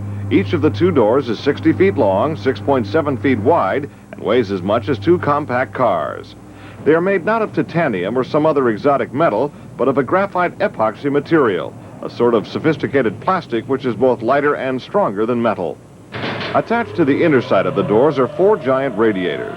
When the shuttle reaches orbit, the doors are open to expose the radiators so they can vent off heat into space. So much heat builds up inside the shuttle during launch and from the electronics on board that the doors must be open and the radiators exposed, or the shuttle will have to be brought down by its 5th orbit. Conversely, the shuttle cannot be landed unless the doors are closed. The doors are operated by an automatic system commanded by the spacecraft's computers. But should the automatic system fail, they can also be opened and closed by hand. The astronauts train for this contingency underwater, which simulates a weightless state. In space, astronaut Crippen would have to don a spacesuit and enter the unpressurized cargo bay. At the bay's aft wall, he would attach a kind of large socket wrench to an exposed fitting and crank the doors open or shut using muscle power.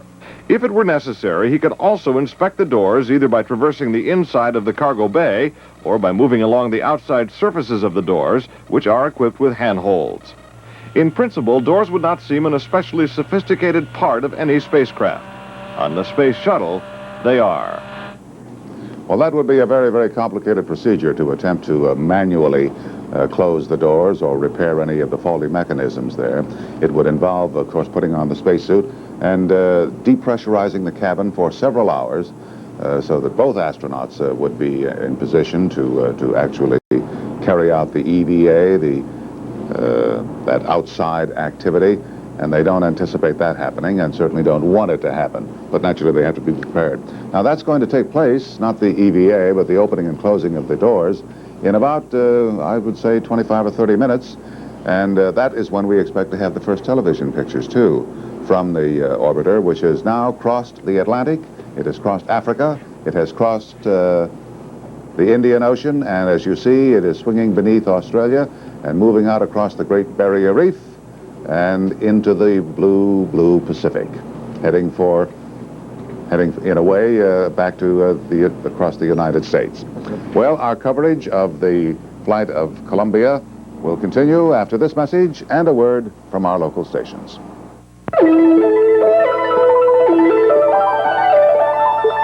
Continues now from the Kennedy Space Center in Florida. Frank Reynolds. Well, time flies, and so does Columbia. We are 1 hour, 6 minutes, and 58 seconds into the mission, and Columbia has already gone halfway around the world. It is, at this point, over the Pacific. By our estimation, it should be just beneath the Cook Islands. Yes, there's the Hawaiian Islands, Frank, just above them. We've just gotten the word from Mission Control that the OMS 2 burn worked successfully, producing a new orbit of the projected 132 nautical by 132 nautical miles, which means they're good for at least a week. Good for at least a week, but of course they're only going to stay up for 2 days. They'll come down on Tuesday afternoon, probably now, certainly, at Edwards Air Force Base in the Mojave Desert there in California. Now, some of you have probably just awakened to discover that your countrymen are in orbit. And if you'd like to see how they got there, we are going to show you exactly how that happened with a videotape replay of the launch a little more than 1 hour ago. 5, 4, we've gone from 8 engines. Big shot of the powerful 3 engines at the base of the orbiter.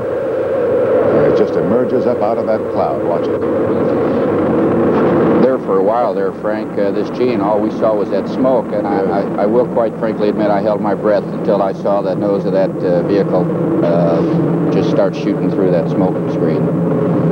We weren't sure what was happening behind all that smoke. Well, we knew that there were going to be 6 seconds of activity down there anyway before anything really moved upward.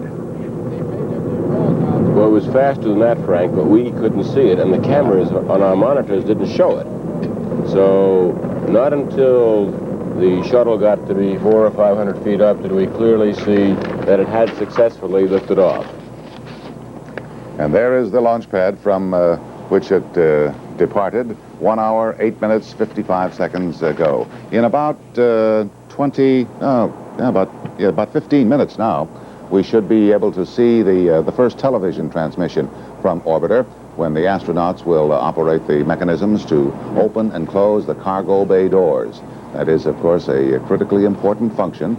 If that does not work, then they'll have to adopt some emergency measures. It could result in a foreshortening of the mission, but there's every expectation that they will work, although, of course, like everything else on this flight, it's never been done before in space. So that's going to be a very, very important operation, and we should be getting that television in about 15 minutes or so, according to the last word we had from Mission Control. Gene Cernan, Peter Jennings mentioned a moment ago some concern around the world, and particularly in Europe, about the military aspects of the shuttle. Not necessarily that people are concerned about the United States misusing the military aspects, but simply that this represents almost sort of an inevitable escalation, you might say, of the weapons capability and the destructive capability that space powers will have. What do you think about that? Well, you know, the shuttle was developed as was Apollo for scientific and technical reasons, but I don't think any of us can ignore the fact that there is a tremendous strategic, diplomatic, call it what you like, potential in space. And that vehicle was developed by a lot of people in this country. It has opportunities to serve this country both in the peaceful development of technology and in development of this country and other countries around the world. But I don't think we can ignore the capability that it has as a military vehicle in space if we choose to use it in that manner. Mm-hmm. I can only say to the rest of people around the world that look at the history of this country. We have never offensively used any vehicle for any such derogatory military purposes in our history, nor will we do that with the shuttle. But we cannot ignore its possibilities and its capabilities, and in fact we do know that the Department of Defense and uniquely the Air Force has many payloads on this flight. Well, Gene, we also know too that one of the great concerns of people responsible for the national security of the country is, in this intercontinental ballistic missile age, is the possibility that at one point or another that the country could be blinded, that all of a sudden our spy satellites now orbiting the Earth and keeping close watch on movements in many places, particularly in the Soviet Union, might suddenly be rendered ineffective by an assault on them. Now, we have a treaty that outlaws in outer space, but just since the Reagan administration came to power, the Russians have rather conspicuously stepped up their work on killer satellites. We've had reports, you know, and they've been confirmed, that they actually scored a direct hit or a disabling hit on a satellite. That program, or that testing program, was suspended about 4.5 years ago when there were different attitudes about détente with the Soviets. But since the Reagan administration came into power, and since there has been a certain cooling of relations between the Soviet Union and the United States, I suppose it really began with Afghanistan, even before Mr. Reagan came to office, there has been that increase in activity by the Soviets. Now that's kind of a military activity, and that is a threatening factor, isn't it? Well, in fact, I don't think it's any secret that some of their manned flights have had potential, if not realistic, military capabilities in the past. I don't mean destructive capabilities, but observation capabilities, experimental capabilities, this kind of thing. If I were sleeping in any other country, including this one, anywhere around the world, I think I'd express a sigh of relief that we have put the shuttle up.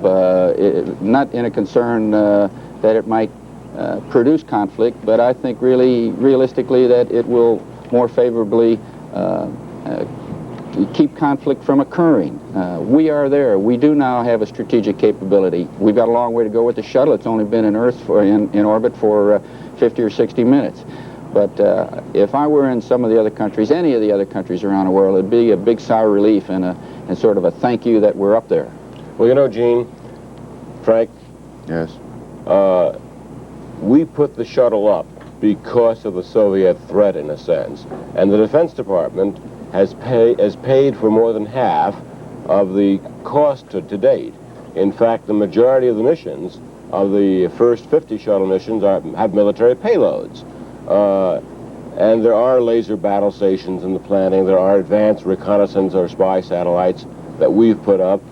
The advanced reconnaissance or spy satellites are our way of protecting ourselves because we don't have spies on the ground in Russia. Russian agents can roam this country freely. You can buy maps. I'll show you where every Air Force base is, every silo is. Well, we're going to have, thank you, Jules, and thank you, Gene. We're going to have the first television transmission, we expect, in about, I would say, 10 minutes or so. And we think you might find it interesting to know just how the television cameras in space work. They've got quite a few of them, and we're going to see that first transmission in about 10 minutes when they open the cargo bay doors. But Steve Shepard has a report on television from way up there. Steve? The shuttle orbiter will rocket into space with 5 television cameras on board. 2 portable color cameras are stowed in the cabin and can be unpacked and used by crew members once in orbit. 3 other cameras, 2 color and 1 black and white, are located in fixed positions in the cargo bay area. These fixed cameras will allow the astronauts and ground control to observe vital functions taking place in the unpressurized cargo bay. They will show the operation of the cargo doors and radiators and the movement of the cargo manipulator arm on later flights. They will also provide views of the Earth from the Space Shuttle's orbit 150 nautical miles above sea level. The 2 portable cabin cameras will allow ground control to study the astronauts at work or to look at any other activities they may wish to see. All 5 cameras can be controlled from both the Space Shuttle and the Earth. These cameras are vital to the astronauts and to future missions. With them, the crew will have additional eyes to monitor the condition and operation of their spacecraft, and ground control will have a more complete record of every phase of Columbia's trip, a record which will guide them in planning future shuttle missions. Well, thank you very much, Steve. People are back to normal here at the Cape now. The fishing rods are out, and they're enjoying the sun. There's no longer anything to see in the sky except perhaps that indelible sight etched in the memory of everybody of Columbia as she roared off into space so spectacularly about 1 hour and 16 minutes ago. And in less than 10 minutes, we should get our first television report from space as they show us how the payload cargo bay doors will open and close. And as we've indicated, that is a very important function. So we're expecting to have that come in about, even less than 10 minutes now. The astronauts should be, well, they are over the Pacific. They have swung all the way across the Atlantic, across the continent of Africa. They're beyond Australia and are heading really now coming up on Mexico and the border of Texas.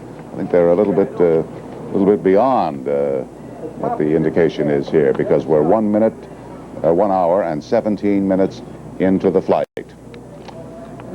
Frank, when they yes, Gene? When they pass over Florida, they will pass somewhere south of here, probably in the Miami area, and that's simply because in the hour and a half that it took them to go around the world, the world, of course, is rotating to the east, and therefore that gives us the appearance that they are actually moving their orbit, but their orbit is stationary. We're just rotating under them, and each progressive orbit, they will, from this point where we're standing now, get further and further south until they have completed probably 3/4 of a day's revolution. And then not again back to the same place for several hours or several days, which is one of the reasons for the military uses of space you asked about, Frank. Most of the military satellites will be launched from the West Coast, from Vandenberg Air Force Base, into what's called a polar orbit. And the whole Earth moves underneath you several times a day, which means you can look at any target in Russia of opportunity, China, or anywhere for that matter, 1, 2, 3, 4, 5 times a day, without waiting for the number of times it takes for the Earth to come back to you in equatorial orbit from the Cape. Frank? Yes, Gene? Frank, we talked an awful lot, and I've heard an awful lot about the military capabilities of the shuttle, and as I said, we can't ignore the potential there. But indeed, there are so many capabilities. There's so many capabilities for development and exploration of energy. Solar power, for instance, can be collected after the building and construction of large solar panels in space, where it's efficient to collect. We can do medical experiments, and indeed, in fact, someday in the near future, we'll have to have a destination for a shuttle, a destination, perhaps a large orbiting laboratory where 40 or 50 or 60 doctors and scientists, pharmacists can work, developing the kinds of things we need to support life and not destroy life here on this Earth. Right, Gene. Thank you very much. Well, it does, yes. It does really represent an entirely new era in not just in space flight, but perhaps in the impact of travel through space and the exploration of space on life on Earth. Our coverage of the Space Shuttle Columbia will continue in just a moment.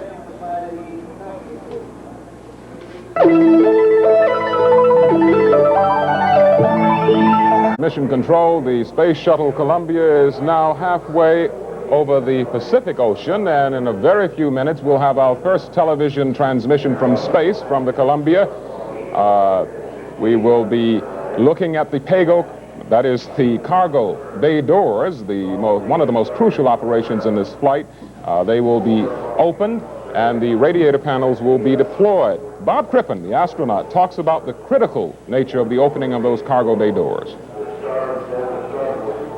We're going to go through and check out all the systems on board as much as we can while we're on orbit.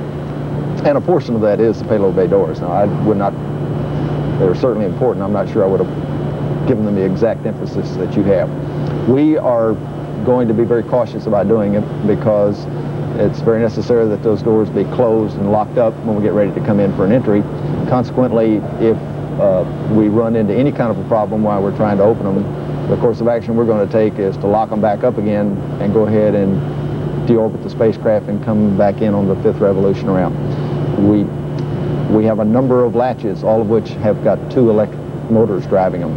And if one motor is out in any of those latch groups, the current plans call for us to go ahead and terminate, latch up, and come home. Again, Bob Crippen talking about what would happen in the event those cargo or payload bay doors failed to open. Here at Mission Control, we are waiting the first television transmission from space to see how those cargo bay doors operate. They will be opened and closed twice during this mission. And as we have been saying, it's important for them to open and it's important for them to close. They must open if we are to have a full flight of 2 days. They must close if they are to get back from out of space into the atmosphere. If they fail to close, of course, the space shuttle would not be able to re-enter the Earth's atmosphere, and that would amount to a catastrophe. I must say one thing, Frank, while I'm thinking about it, that early on in this flight, here at Mission Control, the word was go, go, go. It seems that everything is operating on schedule. Here is shuttle control. The first television transmission should occur at, or should be received at 1 hour, 36 minutes, 22 seconds. This, the payload bay door opening. This will occur over the States. We also have a report from the surgeon that at external tank separation, heart rates read as follows. For Commander John Young, 110, and for pilot Bob Crippen, 130. We're at 1 hour, 23 minutes mission elapsed time. This is Shuttle Control, Houston. Well, that's interesting, Gene Cernan, that John Young's heartbeat went up a little higher at the separation of the external tank from the orbiter than it did from the launch from the pad. Well, he's a pretty busy man during that launch time from the pad, but as I said, I think John will admit it to himself, you know, if you don't get a little apprehensive now and then, you don't really understand the problem. That external tank separation was a big, big thing for them. Had they not been able to get that tank off, it would have been a very critical situation. And at that point, too, they were gliding, weren't they? Oh, yeah, they were coasting. They were in zero gravity. Once that main engine shut down, you go from, they were at about approximately 3 Gs or 3 times the force of gravity. And as soon as that engine shuts down, they go immediately into zero gravity, and little things, pencils and a few things that you haven't secured start floating around. And that's when your stomach, your stomach just goes from about down in the middle of your belly up through your throat and then slowly works its way down again. It's like going over a hump in a road. A very big hump. Well, so far everything has worked well. Everything has separated. The SRBs, those solid rocket boosters, have been sighted but not yet recovered. They did come down, we understand, about 16 miles or so from the awaiting recovery ships, and of course they will be returned and refurbished to be used on later shuttle flights. We are 1 hour and 24 minutes and 55 seconds into the mission of Columbia. By the way, speaking of the SRBs and their recovery, a Russian trawler that had been in the recovery area earlier Sunday was ordered to leave the area and was escorted out by a United States Coast Guard cutter. The Russian trawler, probably a fishing vessel, and they sometimes have some fishing vessels with some very sophisticated equipment that frequently have little to do with fish. Well, Frank, yes. I don't think we really didn't want anyone to get hurt down there. You know, those boosters can fall on somebody. We certainly wouldn't want them to fall on a Russian trawler. Not at 60 miles an hour. They can put a big dent in the electronic ear, as well as the fish hold, which it doesn't have. Yes, I remember there's during several years ago, and he might still be out there, there was always a Russian submarine parked just offshore in Guam to monitor the takeoff of the B-52s from Guam during the Vietnam War. Sometimes you were able to see the thing out there, you know. It was not very far away on station. And there were fishing boats around that one, too. Realistically, I assume they probably got some pretty good offshore photography of our launch, as they have in the past. And again, you know, our launch is open to the world. Everyone's got a right to watch it and take whatever pictures they want, and I suppose they do, too, offshore. And, of course, they don't believe, Gene and Frank, that we don't use secret electronic frequencies on these kind of missions, which we don't use. They could tune in to the same high frequency and VHF equipment you can buy in Radio Shack or any amateur store and get the same equipment. Jules, is there no provision, and Gene, too, would you tell me, is there no provision for any private communication between the spacecraft and Houston? I'm sure there is, Gene. There is, Frank. There's provisions for private communications. There always has been in the past. You question how private is private. Anyone can pick up certain frequencies with the proper communications equipment anywhere in the world. But when we think of private, we think of private in a sense to talk and discuss some things that we would like to come up with answers for before, for instance, the rest of the world solves our problem for us without really knowing what it is. There was that marvelous story that an Israeli amateur with marvelous radio equipment had monitored the entire U.S. Attempt to rescue the hostages and kept his mouth quiet during the time. Yes. But Frank, I also will say I've had a chance to fly 3 times, and there's nothing that I ever said that wasn't heard by you and the rest of the people in this country around the world. You've never had any reason, huh? Matter of fact, there were a couple things I said by accident that I really wish someone hadn't heard. But that's true. For the most part, almost 100% of all our communications is totally accessible to anybody and everybody all the time. And certainly on launch it is, Gene. We are... Yes, no thank need you, to conceal anything on launch. No private comm.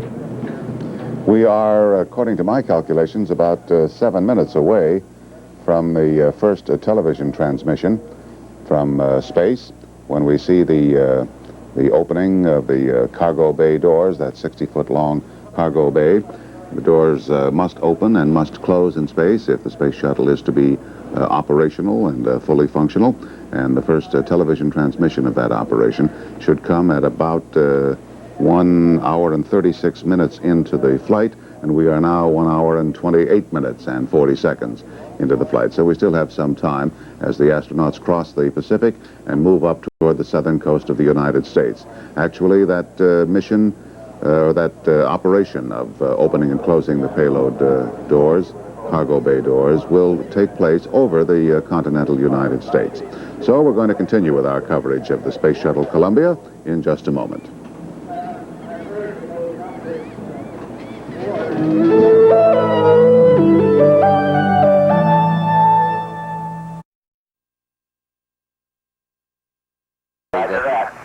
There's the right door open. Who's the captain? We can see a little crash floating out of the payload bay, but nothing really significant. Sometimes it's a little hard to understand a crew. Just fine, and the door looks like she's doing her thing. Roger, Columbia, and we're just trying this one on S-band only. And we ought to be waiting for TV here any moment from the spacecraft, and we ourselves can see these doors open. A couple of minutes, I think, yes, Gene. Columbia, we'd like a voice check on air ground 1 only, please. You want us to come down air ground 1? No, just the fact you're getting us is fine. That should do it. Okay, we're getting you fine. The starboard door is open on Columbia. We're at 1 hour and 33 minutes mission last time. Standing by for the television transmission.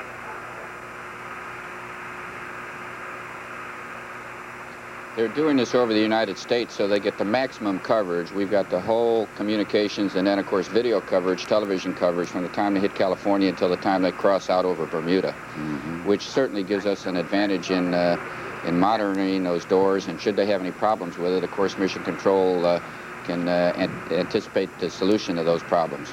Well, the starboard bay door is open now. That's been confirmed. The starboard door, that's the right-hand door if you're facing forward on the shuttle spacecraft. And it opens quite wide. It opens like a big clamshell. It just doesn't open a 90-degree angle. I don't know exactly the full swing of that door, but it opens so that when you take payloads out or put them in, the doors are almost completely laying open against the side, the fuselage of the shuttle. I really hope we get a good view of that. I anticipate a good picture here very shortly. And that's important, too, because of the cooling requirements of the spacecraft. Extremely important at this time. The radiators are used for cooling, and they are the primary source of cooling all the equipment, the electronic equipment, and, of course, keeping the atmosphere in which the crew is working in cool. So it is essential. Now, they do have one door open, which means they have partial cooling, because I believe they have radiators on both panels. There are 4 doors, though. But in order to complete the mission successfully, of course, they've also got to be able not only to open the doors, but to close them again. But we have... for closure of the starboard door. They're talking about closing the starboard door. That's this door on this right-hand side. You can see how far it actually swings open to get it completely out of the way. Now, if Bob Crippen had to go out there and work these latches that are located in here, it would certainly not be an easy task, but I think we've proven in the past that we have the ability to work outside the spacecraft. Certainly the repair on Skylab show that what we can do when we have to. The starboard door is now closed. Okay, we now have the door closed. We have half a picture. Okay, we'll get the pictures now. Okay, I just got the right door closed. All that came back nice. We're getting ready to latch it back up. I believe we may be looking at the top of the doors. We'll have to decipher this picture in a moment. Well, it looks more like an X-ray than anything else, doesn't it, at this point? I don't think we've got it right now. Well, go ahead, Gene, with your demonstration. They've got the starboard door opened and closed already. Okay, they've got it. Columbia, Houston, the picture's looking good to us. Roger that. They get a note of a little excitement in the crew, because once they can open and close those doors, I think they feel that that their mission is a success at that point in time. Some other experiments and operational tests are run, but basically when they get this done, they have proved that there is a capability under the seat of that spacecraft they're flying. That's how Crippen. You notice the things floating around in the weightlessness there, Gene. Can you see? It's not a picture that is very clear to many of us. Possibly to the technicians and the scientists there in Houston, they can recognize everything. Well, I'm really searching for some movement, hoping that... Houston, we'd like to verify that the DFI is in high sample. Hoping that we can see that other door open. I believe this television camera, as we're showing here, is inside the cargo bay, which of course would be a contained, closed compartment, which is in zero gravity, certainly. There's still a few things floating around. Show all of the bulkhead latches closed now, and they're now going up the center line. There are 2 sets of cameras looking aft this way and looking forward from here. What they're doing is verifying now in mission control via telemetry that those latches have indeed closed, and that will prove out the operation of that one single door. We can see the interior wall there of the cargo bay up on the right-hand side of the picture, give you an idea of the dimensions of it. It's quite big. Well, remember, inside that cargo bay, you can carry something equivalent... Houston, we'd like to verify that the DFI is in high sample, please. You can carry something equivalent in size to 2 large, big passenger buses. High sample, I've got a great hug back at this time like it's still running. Well, there's going to be a space lab in there, too, isn't there, Jim? Pardon? There will be a space lab in there, too. Yes, there's a joint European United States space laboratory that will be carried up on one of the later flights with European crew members manning that laboratory, and that laboratory will fit inside that cargo bay door, inside the cargo bay. It covers the bulk of the fuselage or the body of the Columbia shuttle spacecraft. And there will be plenty of opportunity for others to take part in the space operations, really. They have the getaway specials for, what, as little as $3,000. People can put tiny canisters on board.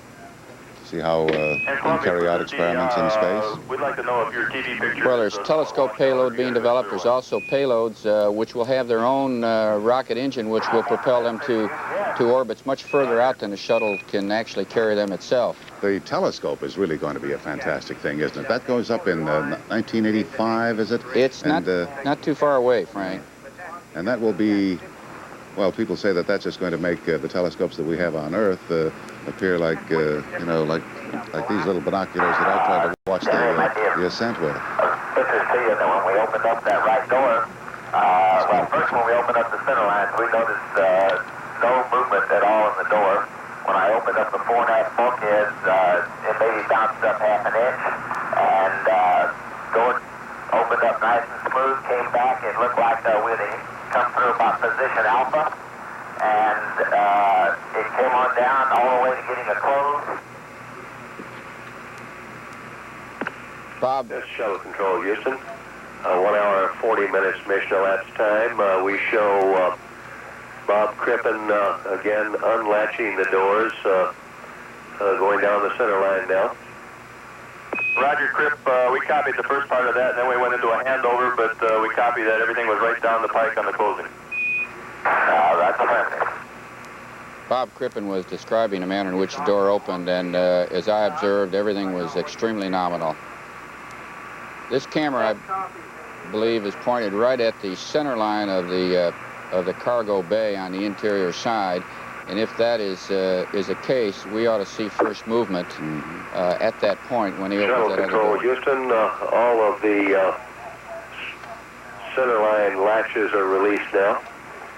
Okay, I think we can look for some movement very shortly on that other door.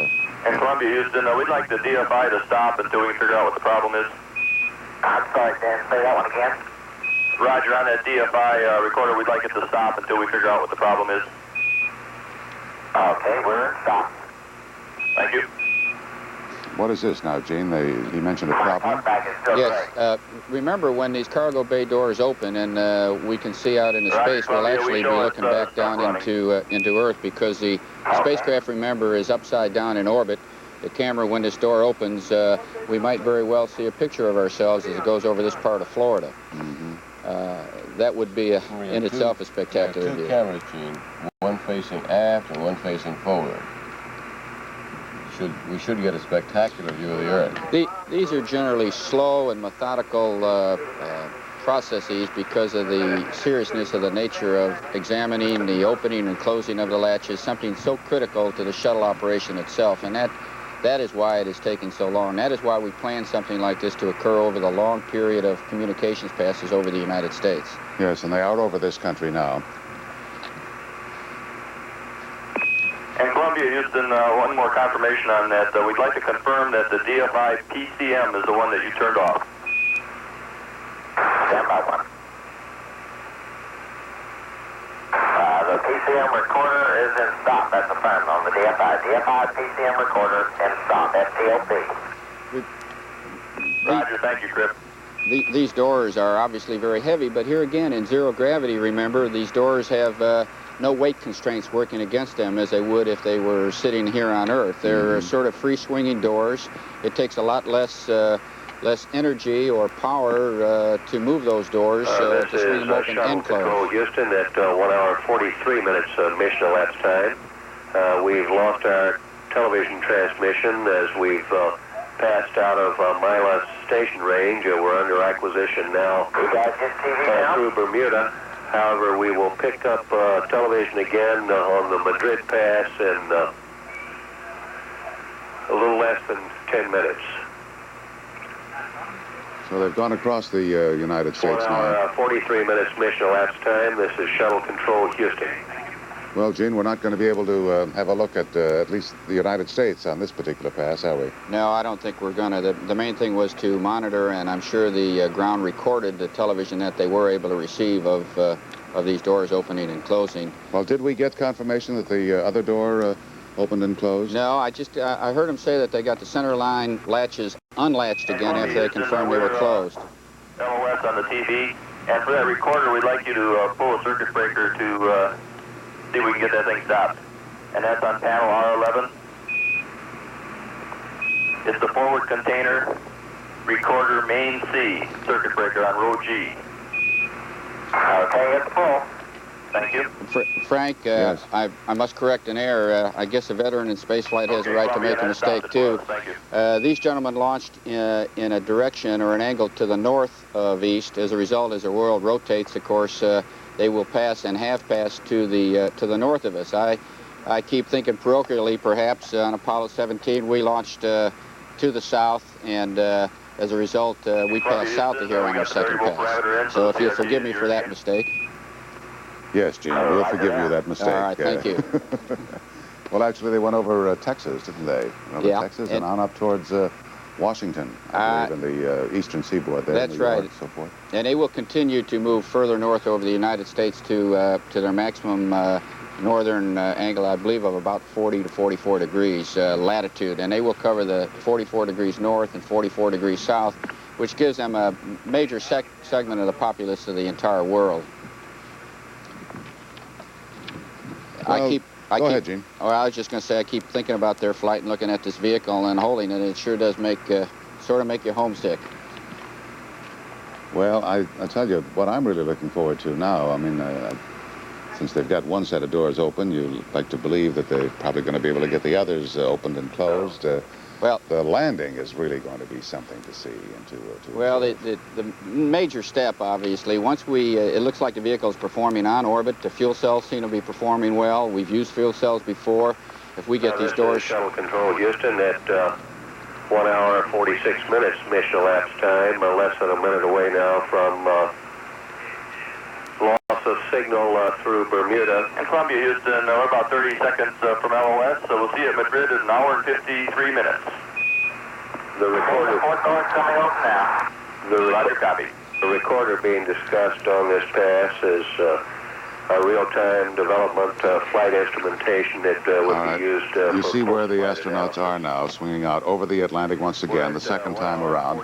They launched considerably south of where they are now from here at the Kennedy Space Center in Florida, and they've now swung up over the northeastern United States and are heading northward back out across the Atlantic for the second time. We expect to hear more on the television transmission in the next several minutes.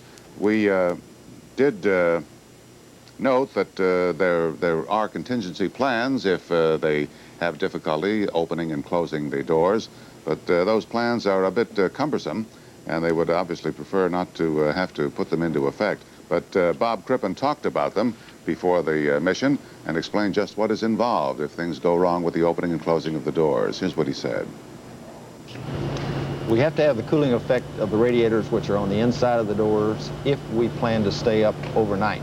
But prior to opening the doors, the spacecraft is cooled by, just like your body's cooled. We use evaporation of water that is flashed out in the vacuum over the cooling lines, and we only carry enough water to last us enough for one day without doing an extensive power down. It is possible if for some reason we ran into a problem, couldn't get the doors open, and we had another reason we did not want to go ahead and deorbit because of some other kind of a systems problem, we could probably do an extensive power down of the spacecraft to keep it from much water and to last till the next day. Yes, that was Bob Crippen in an interview recorded some time ago in which he described how important it is, actually, to open and close the doors and the difficulties involved in attempting to do that manually in the event any of the elaborate mechanisms for doing it mechanically do not work out. Well, we are 1 hour and 48 minutes and 5 seconds, to be precise, into the mission of Columbia, the first space shuttle ever to go into space. It's been a marvelous morning so far. Everything has worked very well. The liftoff was unbelievable. I think if we've got a package ready, we could probably see it again, because it's now, almost 10 minutes to 9 in the eastern part of the country, and probably a good many people have missed it. I wouldn't mind seeing it again if you gentlemen can whomp it up for us. We're going to see some live television, we believe, again, very shortly, in a few minutes, as the astronauts are able to transmit signals to us. Let's see the replay of the launch, which took place less than 2 hours ago. If you missed it, you really missed something. Here it goes.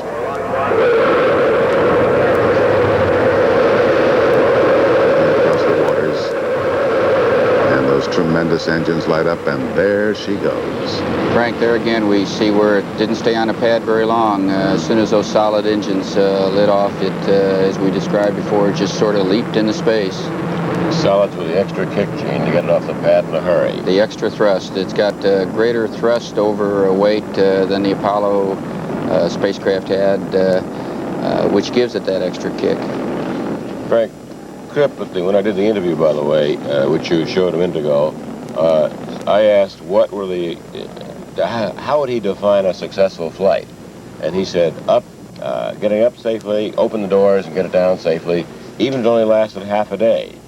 They would consider that a success. They would have proven the vehicle could take off, accomplish its main objective, opening doors, to drop off cargo, and land safely. Jules, we're going to have a quick look at it again as it takes off, this time from a somewhat more distant angle. You can see the America's first space shuttle. tremendous clouds that just billowed forth from it. And look at it rising. It looks like a statue going up, doesn't it? It surely does. It's just a perfect plume coming out of those rocket engines. You can see it roll there, too. Those solid rockets that are attached to the sides are, I believe, somewhere around 12 feet each in diameter. The biggest solids ever built, yes. They are, and they are 12 feet. And the solids are considerably longer than either the external tank or the spacecraft itself. They're some 180 feet long. It's just too bad that everyone couldn't have been here today, although I will admit it was very crowded, but it is a spectacular thing to view and be part of in person. Frank, I think you felt like we did here about 30 seconds before the launch. The atmosphere, you can feel some kind of electricity in the air out here, no matter whether you're 2, 3, or 4 miles away, and I'm sure the people on the causeway out there felt the same thing. There's an element of excitement, of pride, of prayer, and it's like we all go up. It's like everyone here was just helping that 7 million pounds of thrust. Yeah, everybody just kind of pushing and pulling at the same time, yes.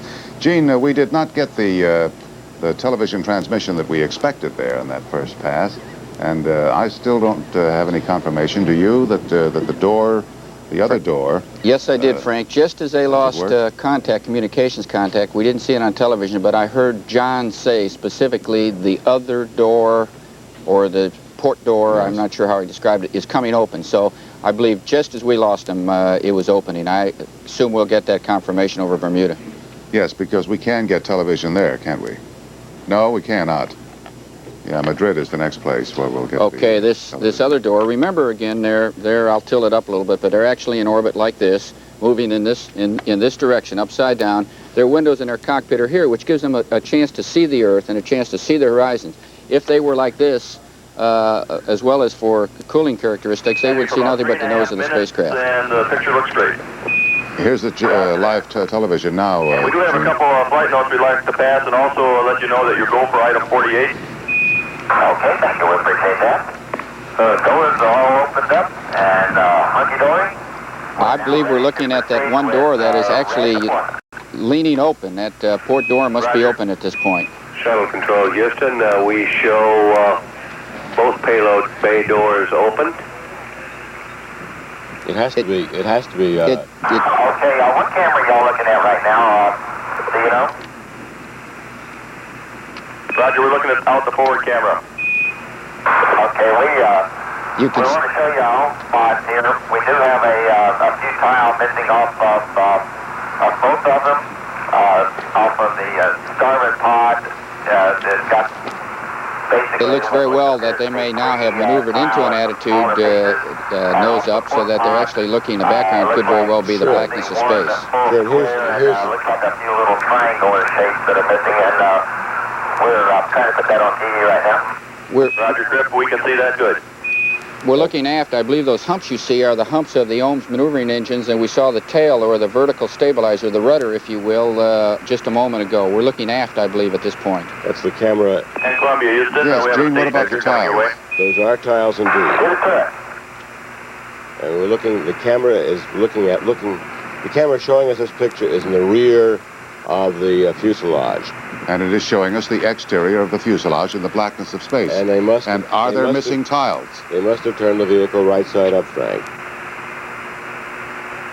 Gene, can you detect? Okay, the red lights are coming loose. Roger.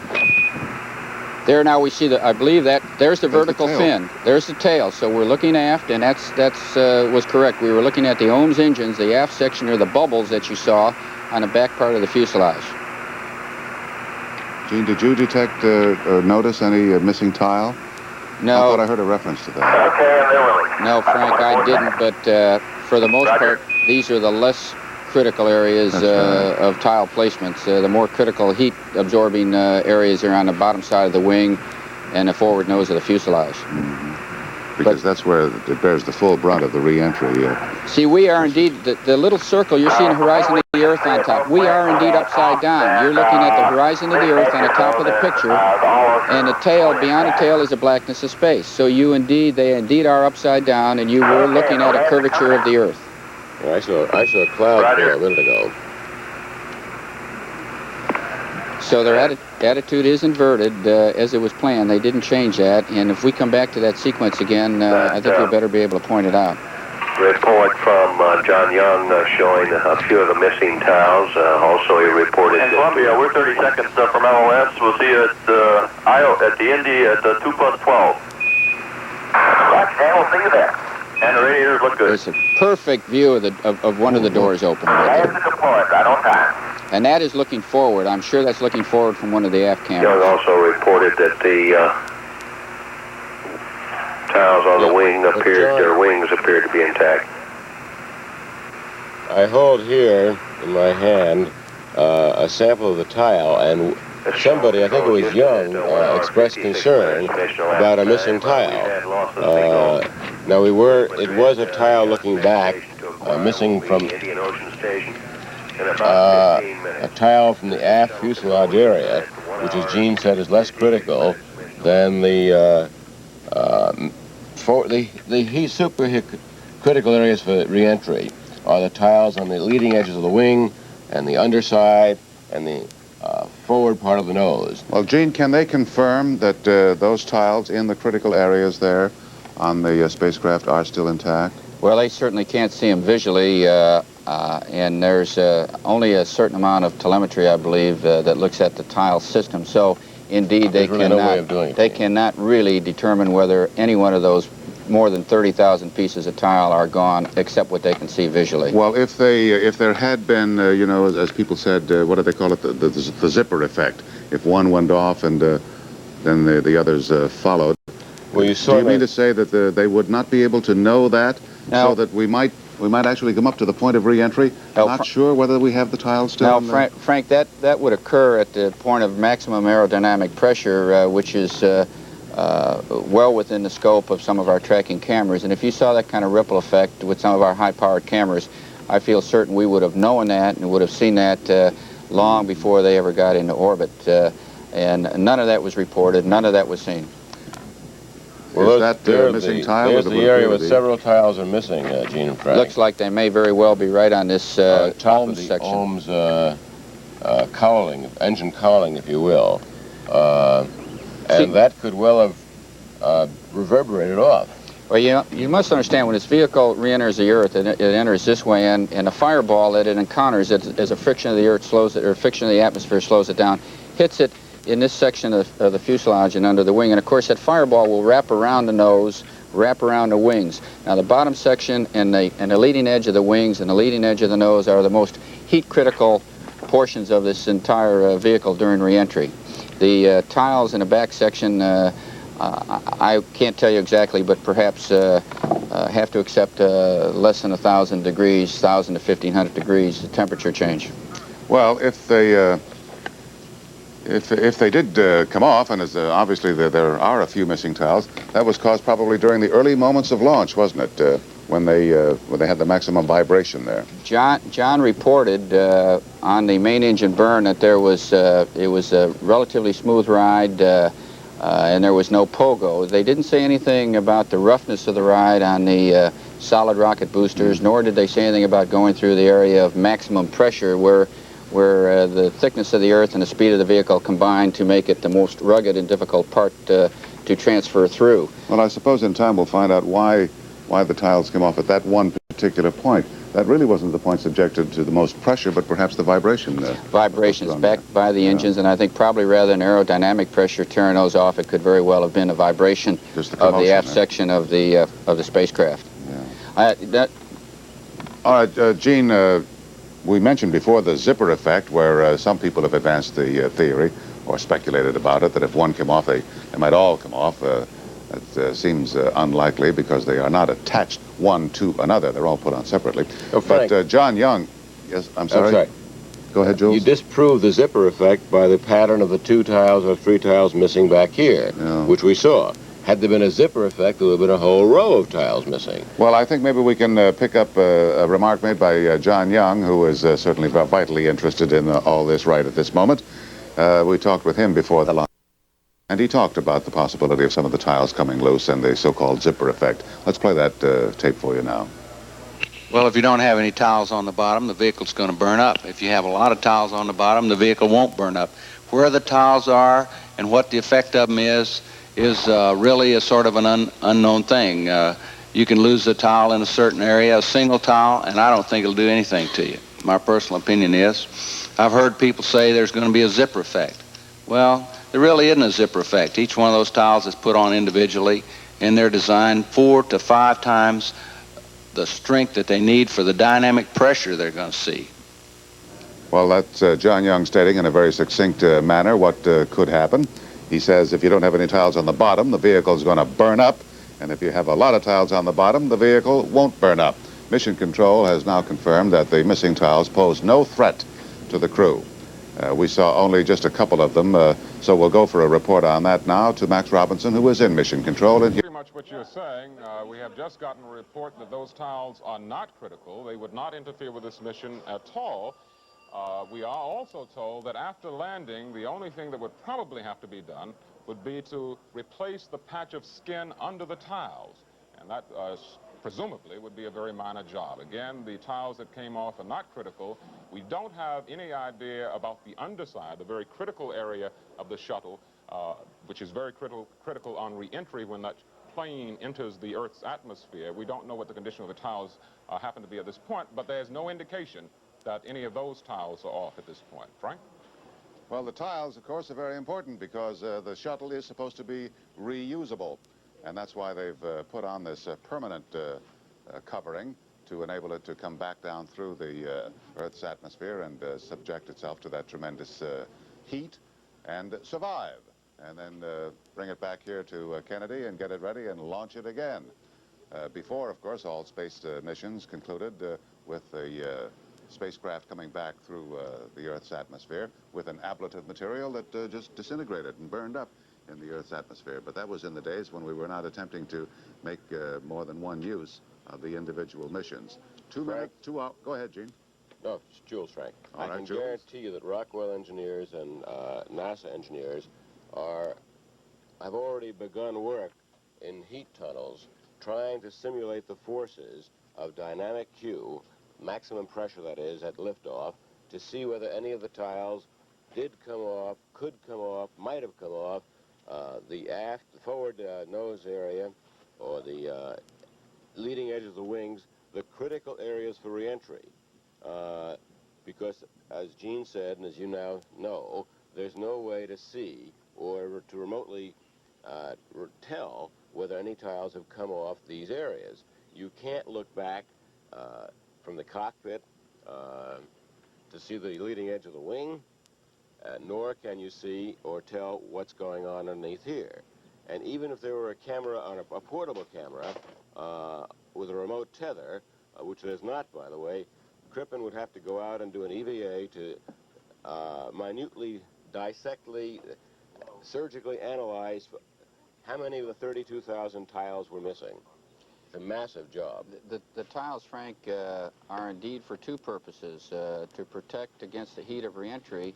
But remember, once this spacecraft, this airplane returns back into the atmosphere, it must fly like an airplane. So indeed, those tiles have to form a smooth aerodynamic boundary over the surface of the wing, just like the smooth wing surfaces we see on our airliners. So indeed, when they burn, they have been planned and designed to burn evenly so that they do continue to form that smooth aerodynamic surface for the air to pass over as this spacecraft glides back to Earth. And you know, I think there is somewhat of a common misconception that a great many of these tiles that are on the spacecraft right now fell off during the flight from California here, whereas actually a good many of those tiles that did fall off were not really the ones that they intended to use on the spacecraft mission, were they?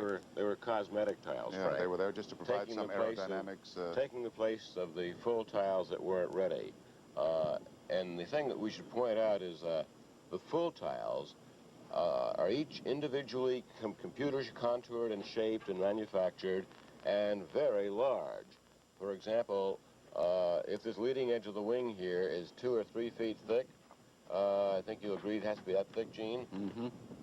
The leading edge tiles are 6, 8, 10 inches high and aerodynamically shaped. So if you lose one, it's a big shock of aerodynamic loss. Let's see where they are right now, huh? Do we All have right. a map that might be a good idea to locate the astronauts for you every now and then? Let's see our map and pinpoint their location. They've already gone across the United States. They've crossed the Atlantic for the second time. They've crossed Morocco. They are really right around the equator now. Here's the launch once again. We are going to continue with our coverage of the mission of Columbia, the space shuttle, after this from our local stations.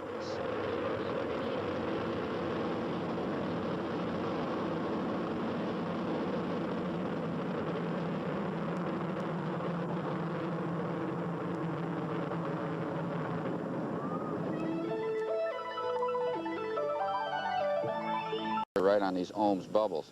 One other thing that was very unique in that television picture, the spacecraft was upside down, and while it was upside down, at the top of that picture, you could see the curvature of the Earth. You could see what the Earth looks like from 130 miles, and it is a definitive curvature at that point, and it was just above the vertical stabilizer of the spacecraft, and the spacecraft was indeed upside down. Well, there is thermal sensory equipment really on board, though. Frank, I believe that and I don't know this for a fact, but I would tend to believe that there is monitoring equipment on board the spacecraft, because the spacecraft was designed to be relatively self-sufficient. We talk about minimizing the use of controllers on the ground because of the onboard computers. Yes. The entire concept of the development of the spacecraft was to be as self-sufficient as possible. Certainly we always need and can use help from the ground. So in determining problems, solution of problems, any malfunctions, including tile losses, I don't know specifically, but I would be willing certainly to guess that there is a capability to determine some tile losses in certain critical spots on board that spacecraft. Jules says there isn't, and perhaps that's true. John Young told me there wasn't. All right. I don't form opinions. What did John Young tell you, Jules? What, Frank? What did John Young tell you? He said there was no way of telling. Well, we understand there's a thermal sensory box. That's experimental instrumentation in the cargo bay. That's part of the DFI, the developmental flight instrumentation, which will not tell you if you're losing tiles on the underside or leading edge of the wing. I haven't investigated it thoroughly, but that's what Young told me when I interviewed him, because I've been deeply concerned about tile loss. You can't be a newsman in this business and not be concerned about something that critical. Well, all right, we'll come back to this a bit later on, but let's go back down to Mission Control now, and Hugh Downs, who is in the cockpit simulator. Hugh? Yes, Frank, Gene Cernan earlier mentioned the self-sufficiency that is on board. One of the things I think as spaceflight gets more sophisticated, it gets in a way more home-like. You'll remember that the very early flights, men had to remain in their pressurized space suits throughout. By Apollo, by Gemini, they were taking off helmets, and by Apollo, they were changing completely out of the spacesuit into a flight uniform. Here, missions will make possible a shirt sleeves environment where people will change completely out of, I mean, they can dress, I would imagine, however they'd want. They've gone to cotton now for comfort. Really lightweight clothing. There seem to be more room and more rooms. One might imagine that in the distant future, as spaceflight gets more home-like, there could be a fireplace in one of the compartments. Certainly the amenities are here. They have, in effect, a bathroom. There's a sleeping room, dining, eating in the deck immediately below us. This is the cockpit area here. Incidentally, the flight information recorder, which was stuck on, is located just after the seat that's across from me. That's a malfunction that is not going to put anyone in danger, but apparently that I haven't heard whether that has been corrected or not. I think there is an analogy in aviation. In the early days, you had to have goggles, a leather helmet, heavy jacket, and now a man can dress as I'm dressed in a business suit and operate an airplane. So space is going to get more and more home-like in that way, and more. Frank? Yes. Thank you very much, Hugh. That was interesting. Let's see where they are. Got a map that we can pop up here. Here we are. They've already crossed. They are over Madagascar and out over the, they're in the Indian Ocean, as a matter of fact, right now in their second orbit. We expect to have television in 20 minutes or so as we regain communications capabilities with the astronauts. Hugh Downs was talking about how the space travel is becoming somewhat more comfortable because they don't always have to wear those bulky space suits. And of course the craft themselves are becoming somewhat more roomy, although I think I saw somewhere where somebody described the interior of a shuttle as filing cabinet gray or something or other in terms of comfort. Lynn Scher, however, has done a spot that tells us more about the living conditions on board. And here it is right now. Lynn? When they're not controlling their craft up on the flight deck or working back in the cargo bay area, the astronauts will spend their time just living. Behind me is the area where they'll do their eating and sleeping while they're in orbit. It is not very big in here. In fact, NASA officials compare it to the inside of a Volkswagen. This is what you call a super efficiency space. It is the astronauts' living room, bedroom, dining room, kitchen, bathroom, and even exercise room all rolled into one. To start in the kitchen area, this is the sink. Well, it's not really a sink, it's just a water dispenser, and you can get chilled water or room temperature water. No hot water on board. One entire wall of the middeck area is covered with lockers, very much like the lockers that you'd find in a bus station, for instance. Now, they contain all sorts of equipment, and these two over on the far left contain all the kitchen equipment. So this is actually the kitchen, or the galley. The top one contains all the food that the astronauts will be eating, and it comes packaged, one meal for one person, in a little package like this. And in this other locker right beneath it contains the equipment for warming the food. Now, this is the warming unit, and it works this way. Even though the meals come in those packages, as we showed you, when you take one of them, for instance, this one is asparagus, and you add water to it or rehydrate it, just slip it on here. Here's some corned beef, slip that on here. You can even do it with black coffee, coffee with milk and sugar, even cans. This entire unit is electrically powered, and it will take approximately 20 minutes for all this food to heat up. Now, there's all kinds of foods the astronauts can eat. They get everything from scrambled eggs to smoked turkey. One thing they cannot have on board, alcoholic beverages. After the meal and for all other waste, here's a locker just for trash. There's even a locker up here which contains a medical kit for the astronauts. And as you'll notice, there are these little strips all along the locker wall. These are strips of Velcro. And they are so that, for example, this is a box of tissues, which also has a Velcro strip. So these things can be secured in outer space in their weightless condition. There's even a locker that qualifies as a bedroom, or rather it contains the bedroom. Right here in this second drawer is something that is called a sleeping restraint. Now, a sleeping restraint is kind of an outer space version of a sleeping bag, and it works this way. It is attached to the top and bottom of the lockers into these holes. Two pins fit right in. Then the astronaut unzips the bag, crawls inside, zips it back up, and kind of hangs in there like a kangaroo in its mommy's pouch. Now, since there's no gravity in outer space and there's no up and down, it just doesn't matter that the astronaut is sleeping in a vertical position. There is also a toilet in the middeck area, and in later flights, they're going to make a curtain so you can curtain it off for privacy. That will be a first for outer space. After the first 4 test flights have been gone through, some of this equipment will be changed. For instance, this electrical panel will be replaced by bunk beds for the astronauts. But even when some of the equipment is removed and others brought in, this mid-deck area will not get any larger. And if you think it is cramped quarters for 2 right now, wait until the space shuttle really gets going. Then this living space may have to accommodate up to 7 astronauts at a time. And they'll become very good friends if they're up there for a while. Thank you very much, Lynn. Very informative report. Now, let's see what they are going to have to eat today.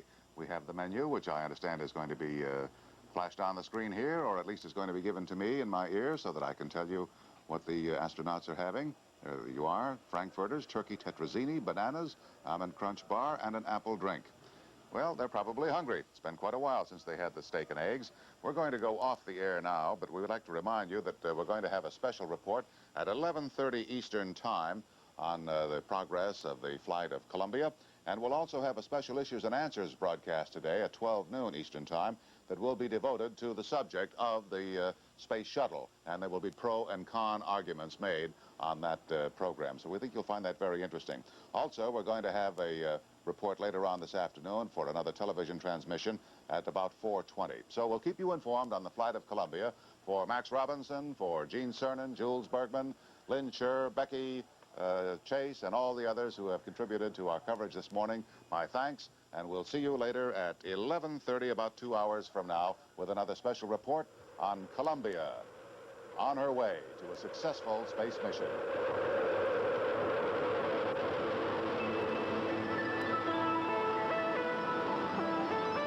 This has been The Next Giant Step, ABC News live coverage of the launch of the Space Shuttle Columbia.